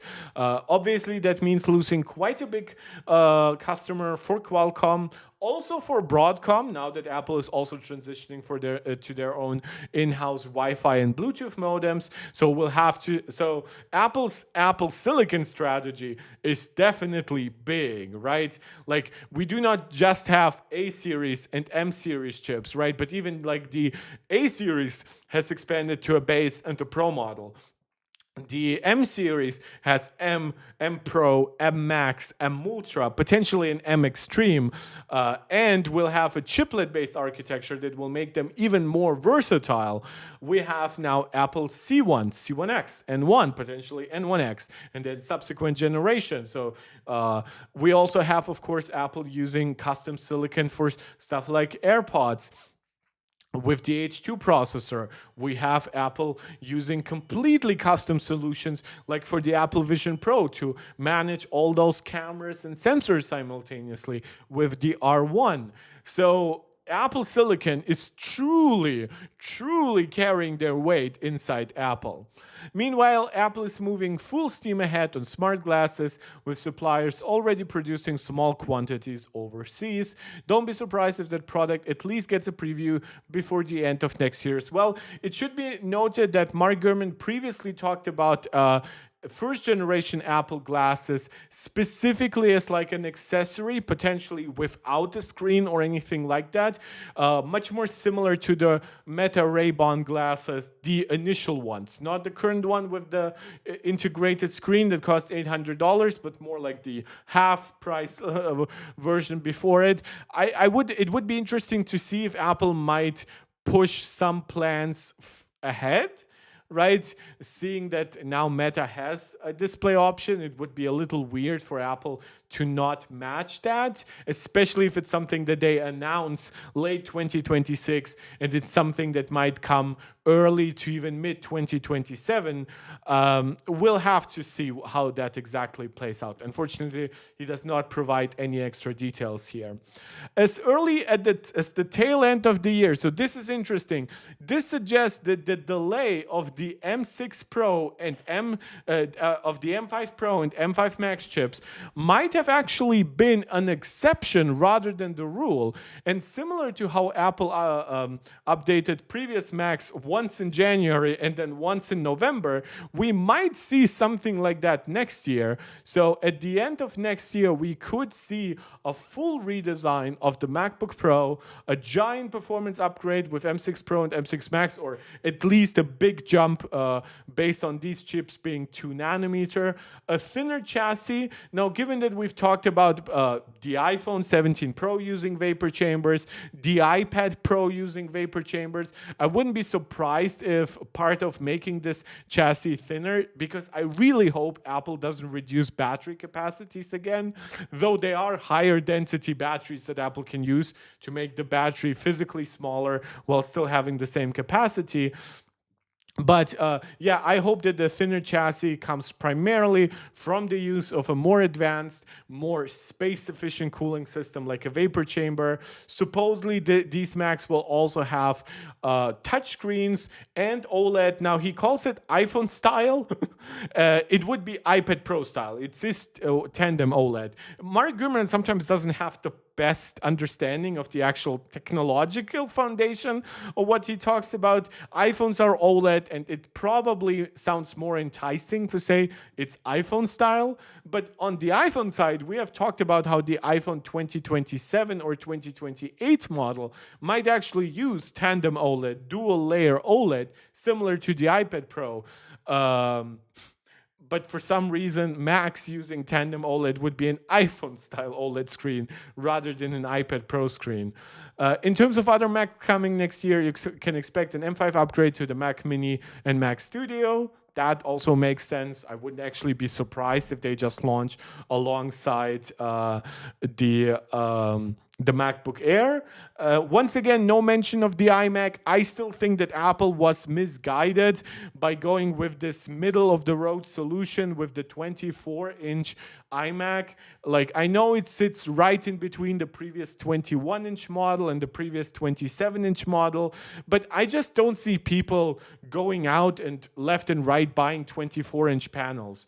Like, the people I see buying 24-inch monitors are gamers. They buy like 1080p 22 to 24-inch panels with 360 hertz, 480 hertz refresh rates. They're not buying iMacs. So I think that if Apple wants to give the iMac better value, I think the path to do so is just put the studio display screen inside it, 600 nits, 5K, to 27 inches, keep the same price. I think for a lot of people that would be a very exciting upgrade.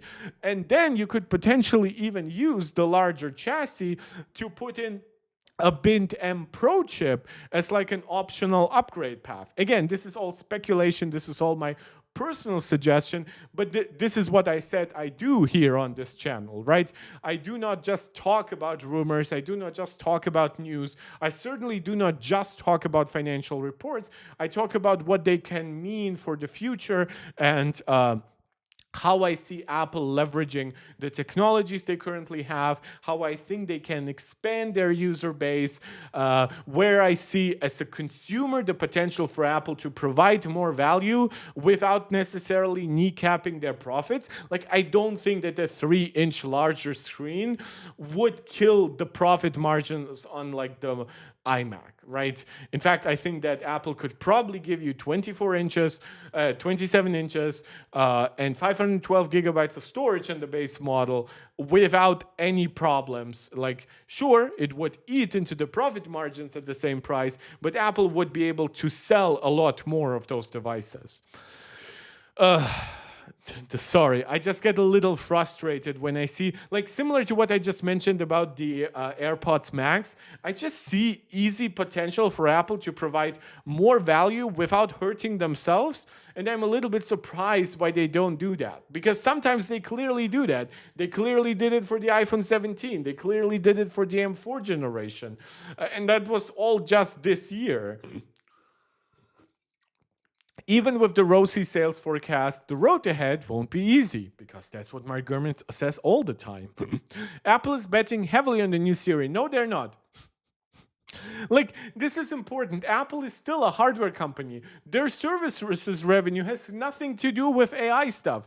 Like, is Apple pushing LLM Siri as a next big chapter of Apple Intelligence? Sure, but they didn't even talk up Apple Intelligence that much for the iPhone 17 series. Like, very clearly, people are buying those products without LLM Siri, or even without that advanced of an Apple Intelligence feature set. He says that the new Siri will lean on Google's Gemini model and introduce features like AI-powered web search. Now, it's interesting, he says, and, because if you told me that the new Siri will lean on Google's Gemini model, I would actually tell you that that's more likely for AI-powered web search than for on-device stuff, but we'll see. There is no guarantee users will embrace it, that it will work seamlessly, or that it can undo years of damage to the Siri brand. Nobody cares. That's the point, though. The damage to the Siri brand is in the heads of tech Twitter guys. Like, don't get me wrong. I want a better Siri. I want Apple to live up to their promises and deliver an LLM Siri, as they promised, one that supports things like on-screen, basically awareness, right? Similar to visual intelligence, but just make it much more automatic. Also make it smart for things like scrolling through a web page, so I don't have to take a whole, that I don't have to take a screenshot and then tap on full screen or something like that. Just make sure if I ask Siri, like, what's on my screen, and I am in Safari at that point, just search the whole Safari page, right? Not just what's directly on screen. I want in-app controls. Apple's already working on APIs, including open APIs that allow for AIs to access app data in a private and secure way. And I just want greater control over my device settings, and just make it smarter overall, right? But no, I don't need Siri to become Gemini or something like that. So this is unfortunate because he's not giving too many details. There's a little bit more once we go further, but let's see. If major leadership changes do occur that could reshape blah, blah, blah, I understand he has to say this, but I would build this into like a New Year's Eve Power On newsletter, not like a random one in early November. Apple, this one I actually want to criticize. Apple is also arriving late to the current wave of smart home innovation, and it remains to be seen whether the company can overcome the deep moats Google and Amazon have built around their... This is delusional. Like, nobody I know buys Google and Amazon home accessories because they love Google and Amazon, or because they're deep into the ecosystems of their smart home offerings. They usually buy, especially Amazon. I don't know anyone in Germany with Google Nest or whatever. Like they buy that because that's the one version that's out there. That's the thing people buy on like Amazon Prime Day and shit like that, right? Basically like Black Friday, but for Amazon specifically, because that will be on the top of the web page and it will be like even cheaper than it usually is. This is like, but the exact adoption rate, this reminds me of when people talked about, oh my God, if Apple doesn't launch like an Echo competitor or whatever, right? Like a competitor to Alexa and Google Assistant in the home, then people will use those devices more than they use their phone. Voice user interfaces will become the future, right? And none of that happened. So this, like, in fact, when I see Apple entering the smart home market, I don't see them taking away market share. Well, I see them taking away market share, but I don't see them taking away sales from Google and Amazon. I see them massively growing the market by making it much more mainstream. Similar, think about it. iPhones are expensive, but they're not crazy expensive.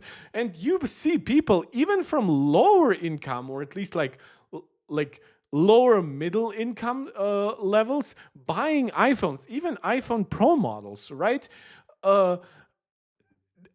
Like Apple is different from Google and Amazon in this regard. Apple can make smart home actually more mainstream. While this device is, well, yes, I know a lot of people have like an Amazon Echo in their home, but they don't even build a smart home infrastructure around it. They just have it and they let it play music and radio at home. And that's all they do with it. And nobody has, like, none of these people are have reconsidered what smartphones they should own, what smart watches they should own based on having Google on Amazon. So I promise you that Apple is in a much better position as a maker of incredibly popular smartphones, smartwatches, AirPods, and everything to make smart home accessories that people actually want to buy than Google and Amazon as smart home accessory makers convincing anyone to buy their phones or other products. Yeah, but like this is Mark Gurman. Like I believe Mark Gurman back in the day bought into the craze that like voice-based user interfaces could potentially eat into smartphone market share or whatever. There will be a foldable iPhone. It will hit the market years after rival models. Again, look at the total market of foldables. It's basically non-existent in comparison to the sales of any individual iPhone model. So no, it really doesn't matter. Whether consumers will adopt it in meaningful numbers, delivering the kind of return Apple expects, which is interesting because he does not mention the return that Apple expects. And for the last product that Apple actually, like according to Mark Gurman, expected to sell like 100, 200,000 off, maybe 300,000. Apple sold those numbers, but then Mark Gurman later came out and said, oh yeah, but Apple wanted 500,000, so they're unhappy. And I'm like, what? That completely clashes with your previous report. He even says here, the Vision Pro headset is a cautionary tale of a new category that didn't click. But even then, Vision Pro already got its sequel, and we know that Vision Pro technology will be paramount to making Apple smart glasses and just further improving like virtual reality. And Apple is even every year improving like Vision OS on the same pace as they are iOS and everything. So this idea that like an iPhone foldable, like I would want, like if you are really this deeply entrenched into Apple internals, right? Like tell me, what return does Apple actually expect? Does Apple expect this device to have higher profit margin than a regular iPhone? Same profit margins, but at a higher price? Lower profit margins, but at potentially such a high price that it still would generate more profit than any iPhone before, which I think is probably closer to the truth in the end. Like, give us those numbers. What does Apple actually expect? Because at this point, he's just positioning himself to claim later on that if iPhone Fold is not a smash hit, he'll be able to say, oh, it came in a bit under expectations. Oh, its future is just as questionable as Vision Pro, right? Like, no. Regardless, blah, blah, blah, challenges, 50-year missteps signal that even the 4 trillion companies. Again, he's saying that, but like, none of these missteps, by the way, have prevented Apple from becoming a $4 trillion company. So, whatever. But let's actually talk about what's coming in the near future. I'll try to make a timestamp, probably like Apple products in 2026, because we are talking again about 2025, and supposedly Apple's plans retail store changes for November 12th. There aren't many products left to release in 2025, but supposedly there's still a little bit more. There is supposedly an overnight upgrade, an occasion when workers make changes after the store's closing, and that is happening. Oh, that's why I said November 11th, because I believe that some websites might have gotten that wrong. So on November 11th, employees will be tasked with refreshing store displays and product placements for the following days. So I guess that would mean new products being on the shelves for November 12th. That kind of event often signals that something new is coming, but given the timing, it's more likely related to setting up stores for the holiday seasons. So this is where I do have to give some caution to the reporting. That said, and this is what Mark Gurman also speculates, inventory has gotten tighter for Apple TV boxes. Yes, we have to call them Apple TV boxes because of all the overlay and branding with Apple TV apps and Apple TV services. And HomePod Minis, 2 products slated to be updated with new chips and in-house wireless component. This is why you'll see me referencing the A17 Pro chip for the Apple TV and the N1 chip for the HomePod Mini, though the N1 is also very likely coming to the Apple TV.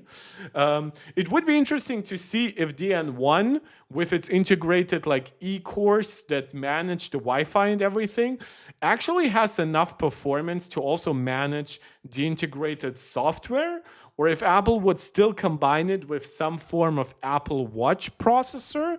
So that would be very interesting. In previous reports, it was actually Mark Gurman who said that Apple's upcoming Wi-Fi chips are like so powerful that they can power like not just like devices that already have a main chip, but potentially something like standalone Wi-Fi routers and things like that. So we'll have to see. A shrinking stockpile can often signal that new versions are getting close to release. Again, whether it's new Siri, new Apple Intelligence, I don't think these 2 products are that dependent on it. He also talks again about OLED screens for MacBook Air, iPad Mini. Unfortunately, he does not provide details on when exactly we should expect that iPad Mini or iPad Air. He did talk about iPad Air coming early next year. But then again, a MacBook, he mentions that the MacBook Air would only come in 2028. So he is kind of like missing a lot of stuff because he is mentioning these products. For the iPad Air, he does mention that potentially it's because supposedly we'll only get the M4 chip. That will stick with LCD. So supposedly iPad Mini would get OLED, but would not be updated alongside iPad Air, but still potentially in 2026. At that point, if the iPad Mini gets OLED, I'm sure that the 2027 iPad Air gets OLED. But it is slightly confusing. Unless the iPad Mini is like a holiday release. He's saying it will come as part of a larger revamp next year.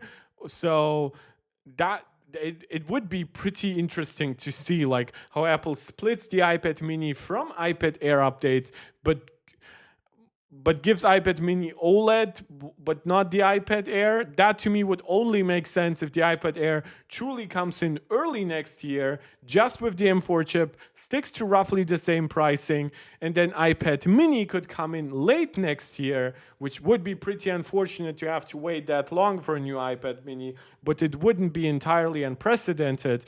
And then that iPad Mini could introduce a new design, water resistance, with that new speaker system, a new chip, which at that point would probably be an A19, some version of it, maybe even some version of the A20, depends on how late it actually releases. And I would expect it to come at that point with a price increase if it's truly that new. When it comes to software, we talked briefly about iOS 27 and things like that.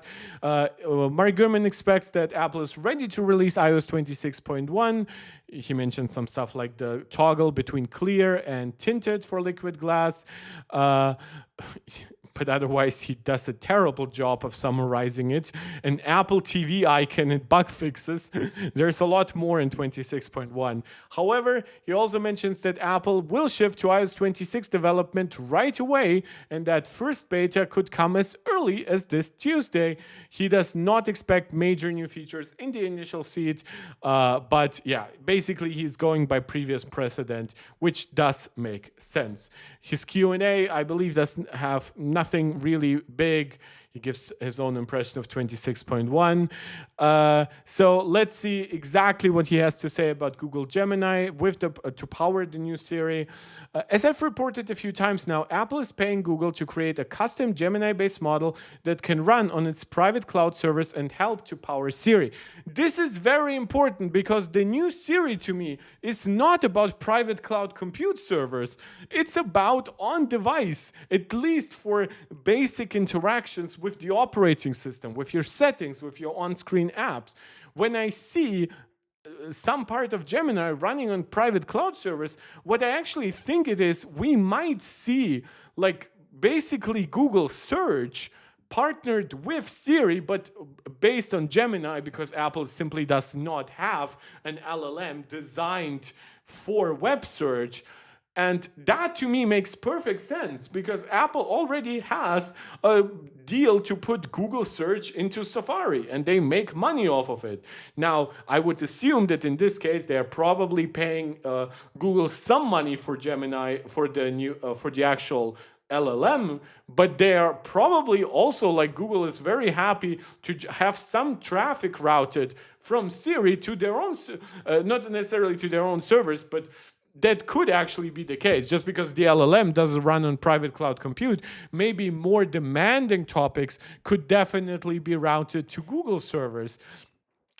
He says that this does not integrate Google services or Gemini features into the new Siri, which does make sense. I think the only Google service here that could come to mind is basically an AI version of Google Search.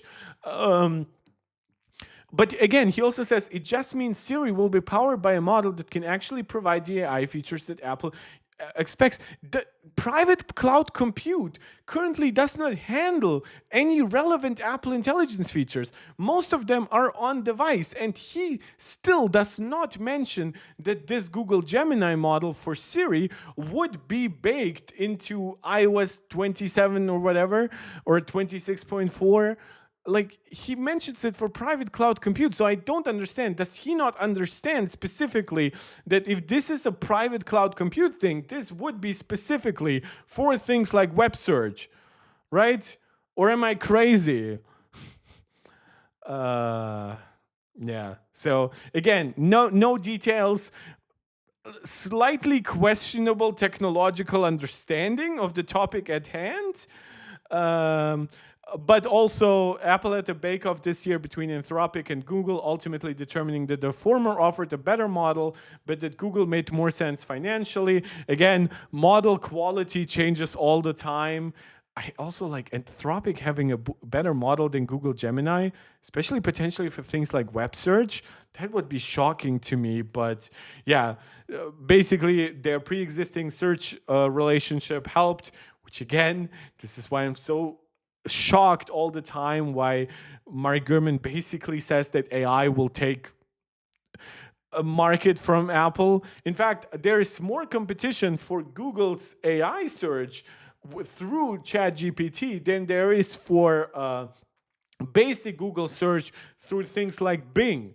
Google will be way more desperate to bundle some version of Gemini, some version of, like, for one, I do expect Google Gemini to be available with Siri, just as ChatGPT is available right now. But if some version of Gemini is also being baked into private cloud compute, I expect that one to be basically an immediate search function for the web through Siri without having to access either, right? Without having to ask ChatGPT, without having to ask the official Gemini that's connected to other Google services. That's my interpretation of it. Unfortunately, I have very little to go on and very vague phrasing, unfortunately. And this is where I will always criticize Mark Gurman, because he has pretty good sources. It's weird to see him talk like this, because he clearly could be saying more, at least in my opinion. Yeah, but that's about it for today's video. We're almost 2 hours in. I can even briefly check if there's any. I thought I might game a little bit today. Before I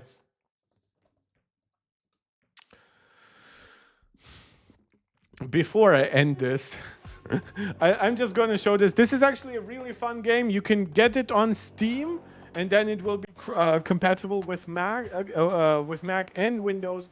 But even better, if you buy it on the Mac App Store, it will also be compatible with iPhone and iPad, and it runs really well over there because it's not a very demanding game. But even better, it's actually you can try it out. So there is a free version, and then there is a paid version, I believe, for $5.99, at least in Euro. It's cheaper on Steam if you want to save money over there. So strongly recommend checking out Brotato. It's nothing too new. There's also more Apple Silicon optimized stuff happening on Steam all the time these days, like Escape from Tarkov, like a parody basically of Escape from Tarkov, that action game. That one on Steam is both optimized for Windows and Linux and Apple Silicon. I might buy it, I'm not sure yet. I don't want it to be too difficult. But I might just buy it because games like this are a better fit for me personally than something like Hollow Knight Silksong, but also even more importantly, they're just better to keep talking versus games that are either story-based, like if I play some of my PlayStation games, maybe like I use crossover to play like Ghost of Tsushima or Ghost of Yota is not yet available on PC, or God of War Ragnarok, right? That just doesn't lend itself to me talking to you guys while playing. Something like this, which Brotato should I be? Let's just make me the brawler. Just go with the regular fist. Go with next.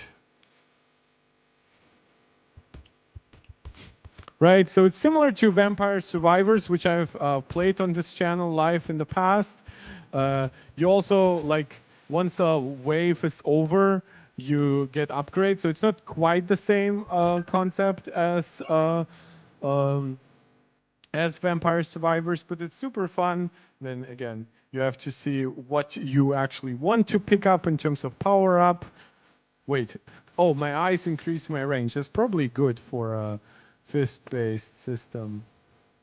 Go, wave 2. And I also added a revolver, because why shouldn't I add a revolver to a brawler-like character? So, all of this is super fun. And gaming on Apple Silicon Macs, especially if you're into mostly lighter games, is really much, much more comprehensive these days. And if you're willing to emulate older systems, like your Nintendo Game Boys and DS as well, stuff like that, obviously that stuff runs at like 360, 480 hertz internally.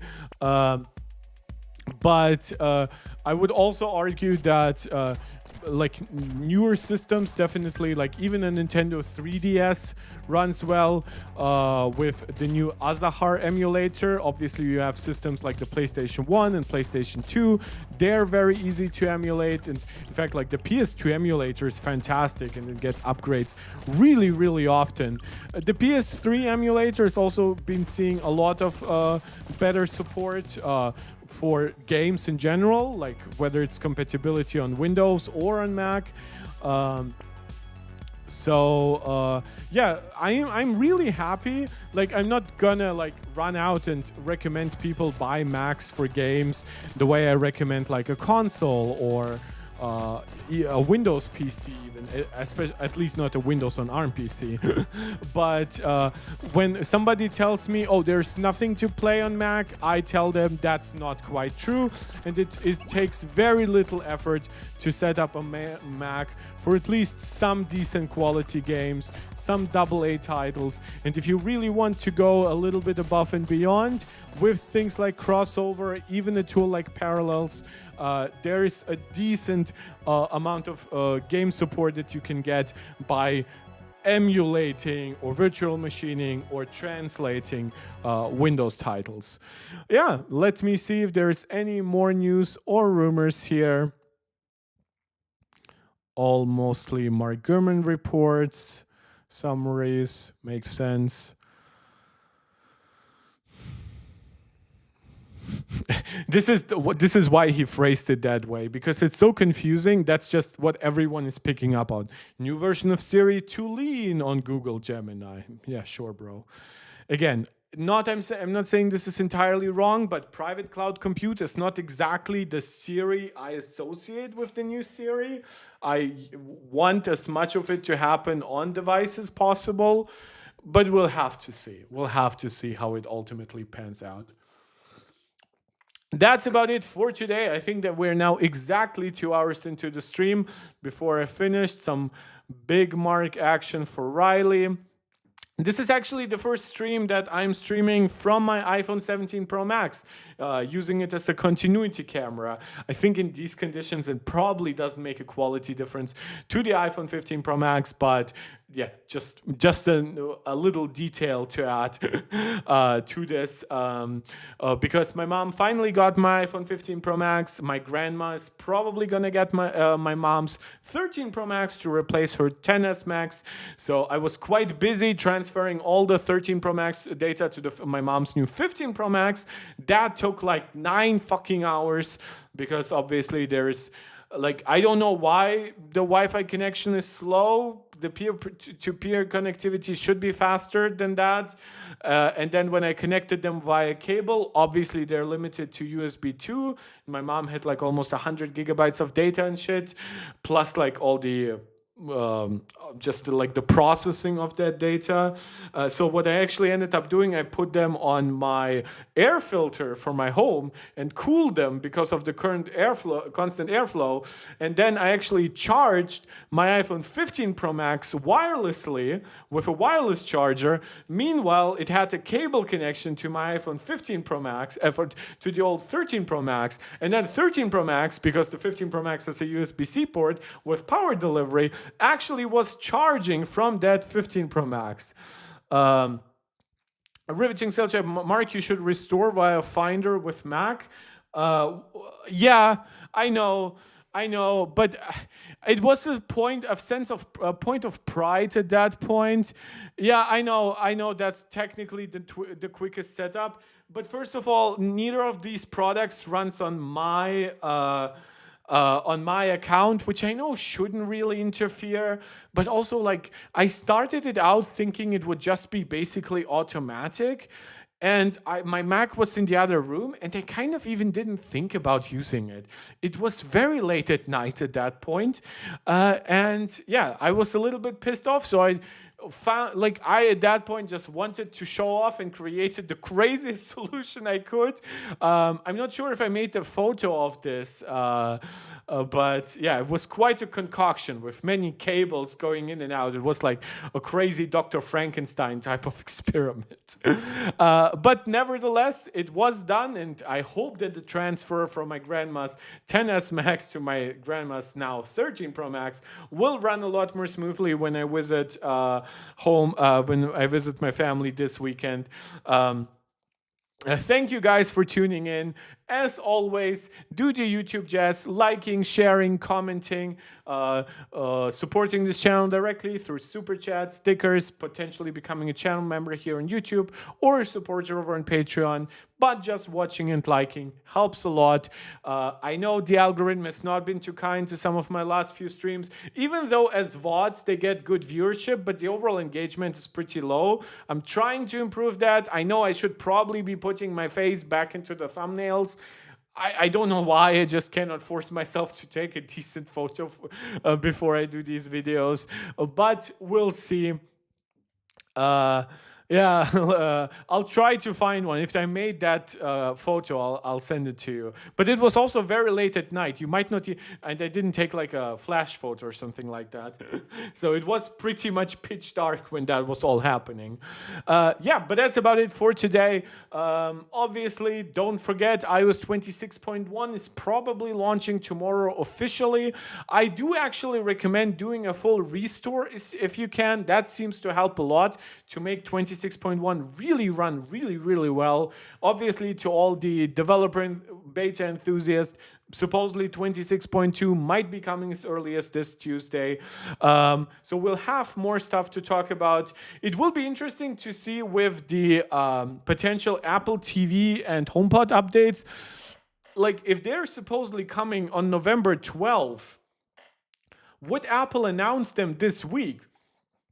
Right, because think about it. We still have 3 products that we know are basically ready to go, pretty cheap, and don't need the highest like marketing budget or whatever, but still would be pretty good fits for the holiday season, right? And that is the HomePod Mini, the new Apple TV. I mean, we have processors, we have Wi-Fi modems for them, and the new AirTags. We already know the U2 modem. There would be nothing new there.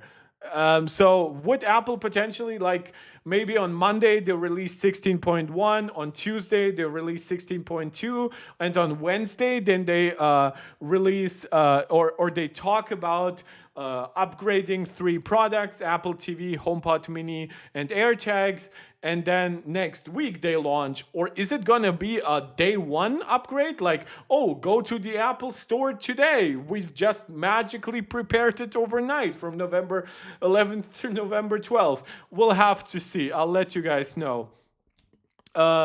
Original Jail Chap saying, I love updating my phone through Mac as it reinstalls the HoloOS, which gives a cleaner and more efficient.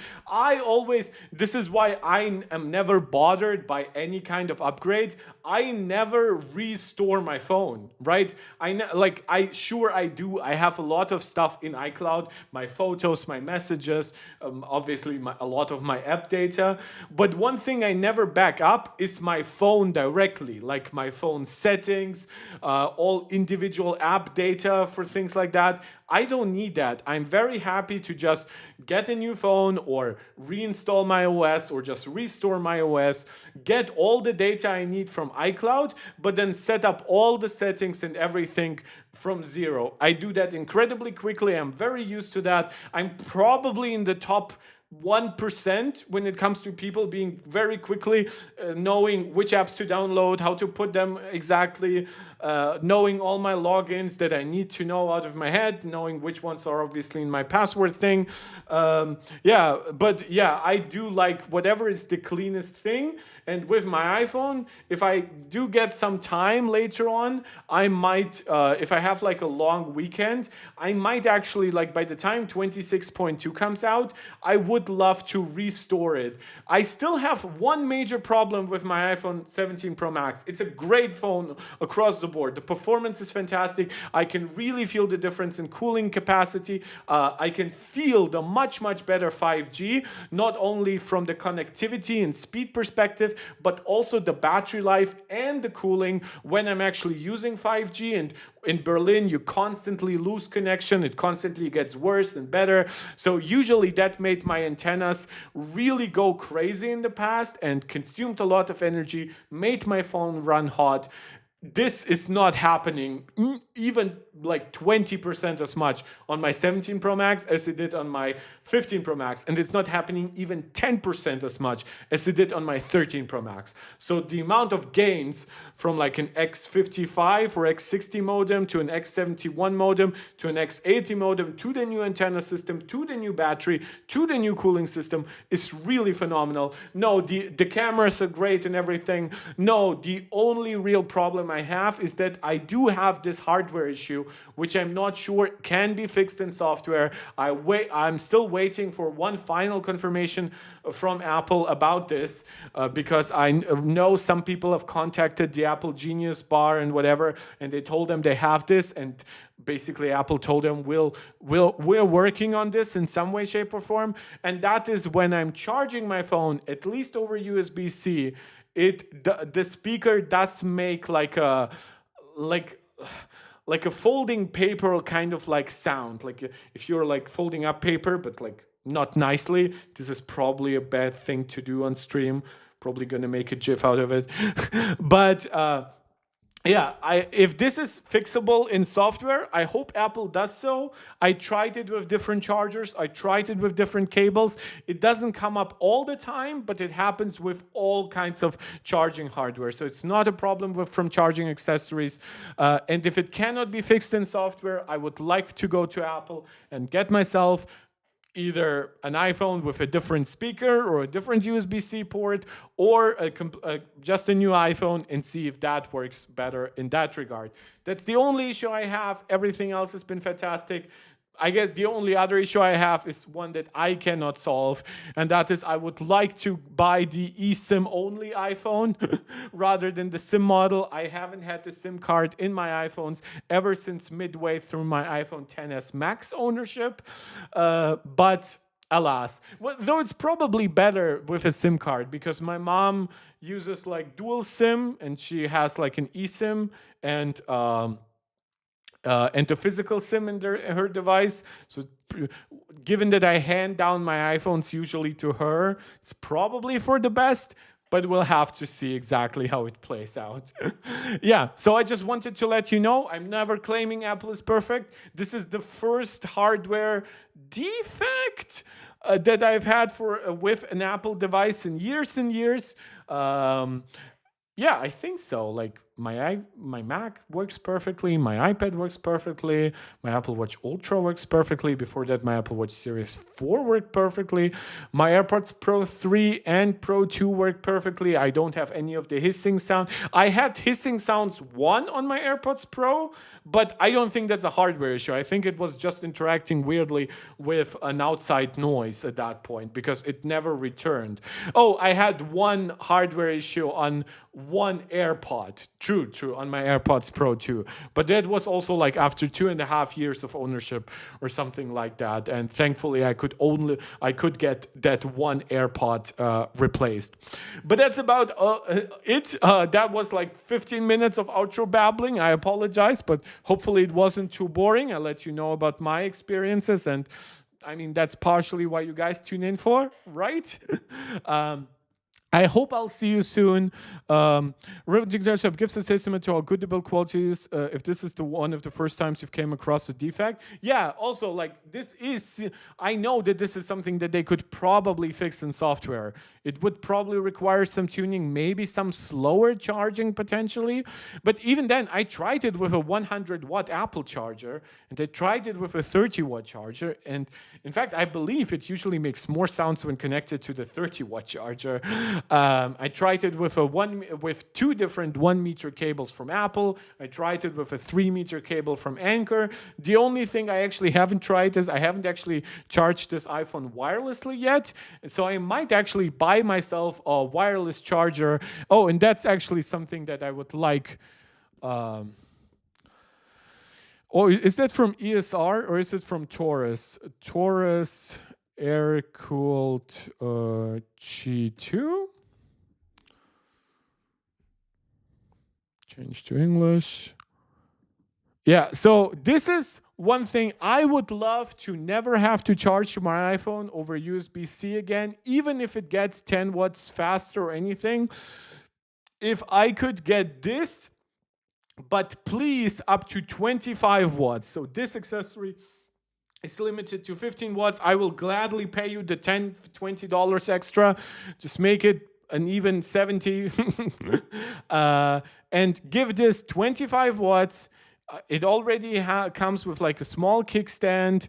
Oh, sorry, you cannot see that because I still have my full face enabled. There you go. Right, so this Taurus polar circle, it's also not too bulky in comparison to some other solutions. And again, it is bulky and everything, but I like this. Plus, this would also charge like my AirPods and stuff like that. It really, plus it just allows me to put in a USB-C cable, so it would still work with all my USB-C cables. Plus, I've also always talked about how MagSafe makes iPhones agnostic to what side you're charging from. Now the kickstand changes that up, but if you're holding it in your hand, right? If you have USB-C, you're probably just charging to whatever side your USB-C is on. You're not gonna make your cable go around and round. With Qi, or MagSafe, you're just like, you could have that facing downwards with the USB-C. You can face it left or right. And yeah, I really like MagSafe is my favorite accessory feature, basically in the last decade. It's above USB-C for me. It's because it involves charging too, right? And it has so much potential. I wish Apple had reverse wireless charging, so these devices could have like a small battery, but one that would work even sometimes when from the iPhone, so it could cool the iPhone while being charged from the iPhone. So that way you could sometimes just use it as a cooler and as a stand. The perfect accessory doesn't quite exist, and I blame Apple slightly for that. But I would just take this as is, in the not perfect form, but please with 25 watts, right? I know there are some solutions already out there, but they're even bulkier than this one, and from brands that I know nothing about. I like Taurus. My current iPad case is from Taurus. So, yeah. That's one thing that, and hey, if your phone is limited to 15 watts wireless charging, maybe you have like an iPhone 14, 13 or 12, whatever, then I think this is actually a fantastic accessory. Or if you're mostly charging overnight, I think that's also a cool thing. Also, with how the cooling works, thanks to that kickstand, right, you can actually charge it while your phone is like leaning, right? So you don't have to put it on the ground and potentially get rid of some of the cooling capacity. But that I really digress here. Hope maybe some of you are helped by this though. Thank you so much, guys, for tuning in. As always, let me know what you would like to see me cover next. I'll try to be on whenever there's big news.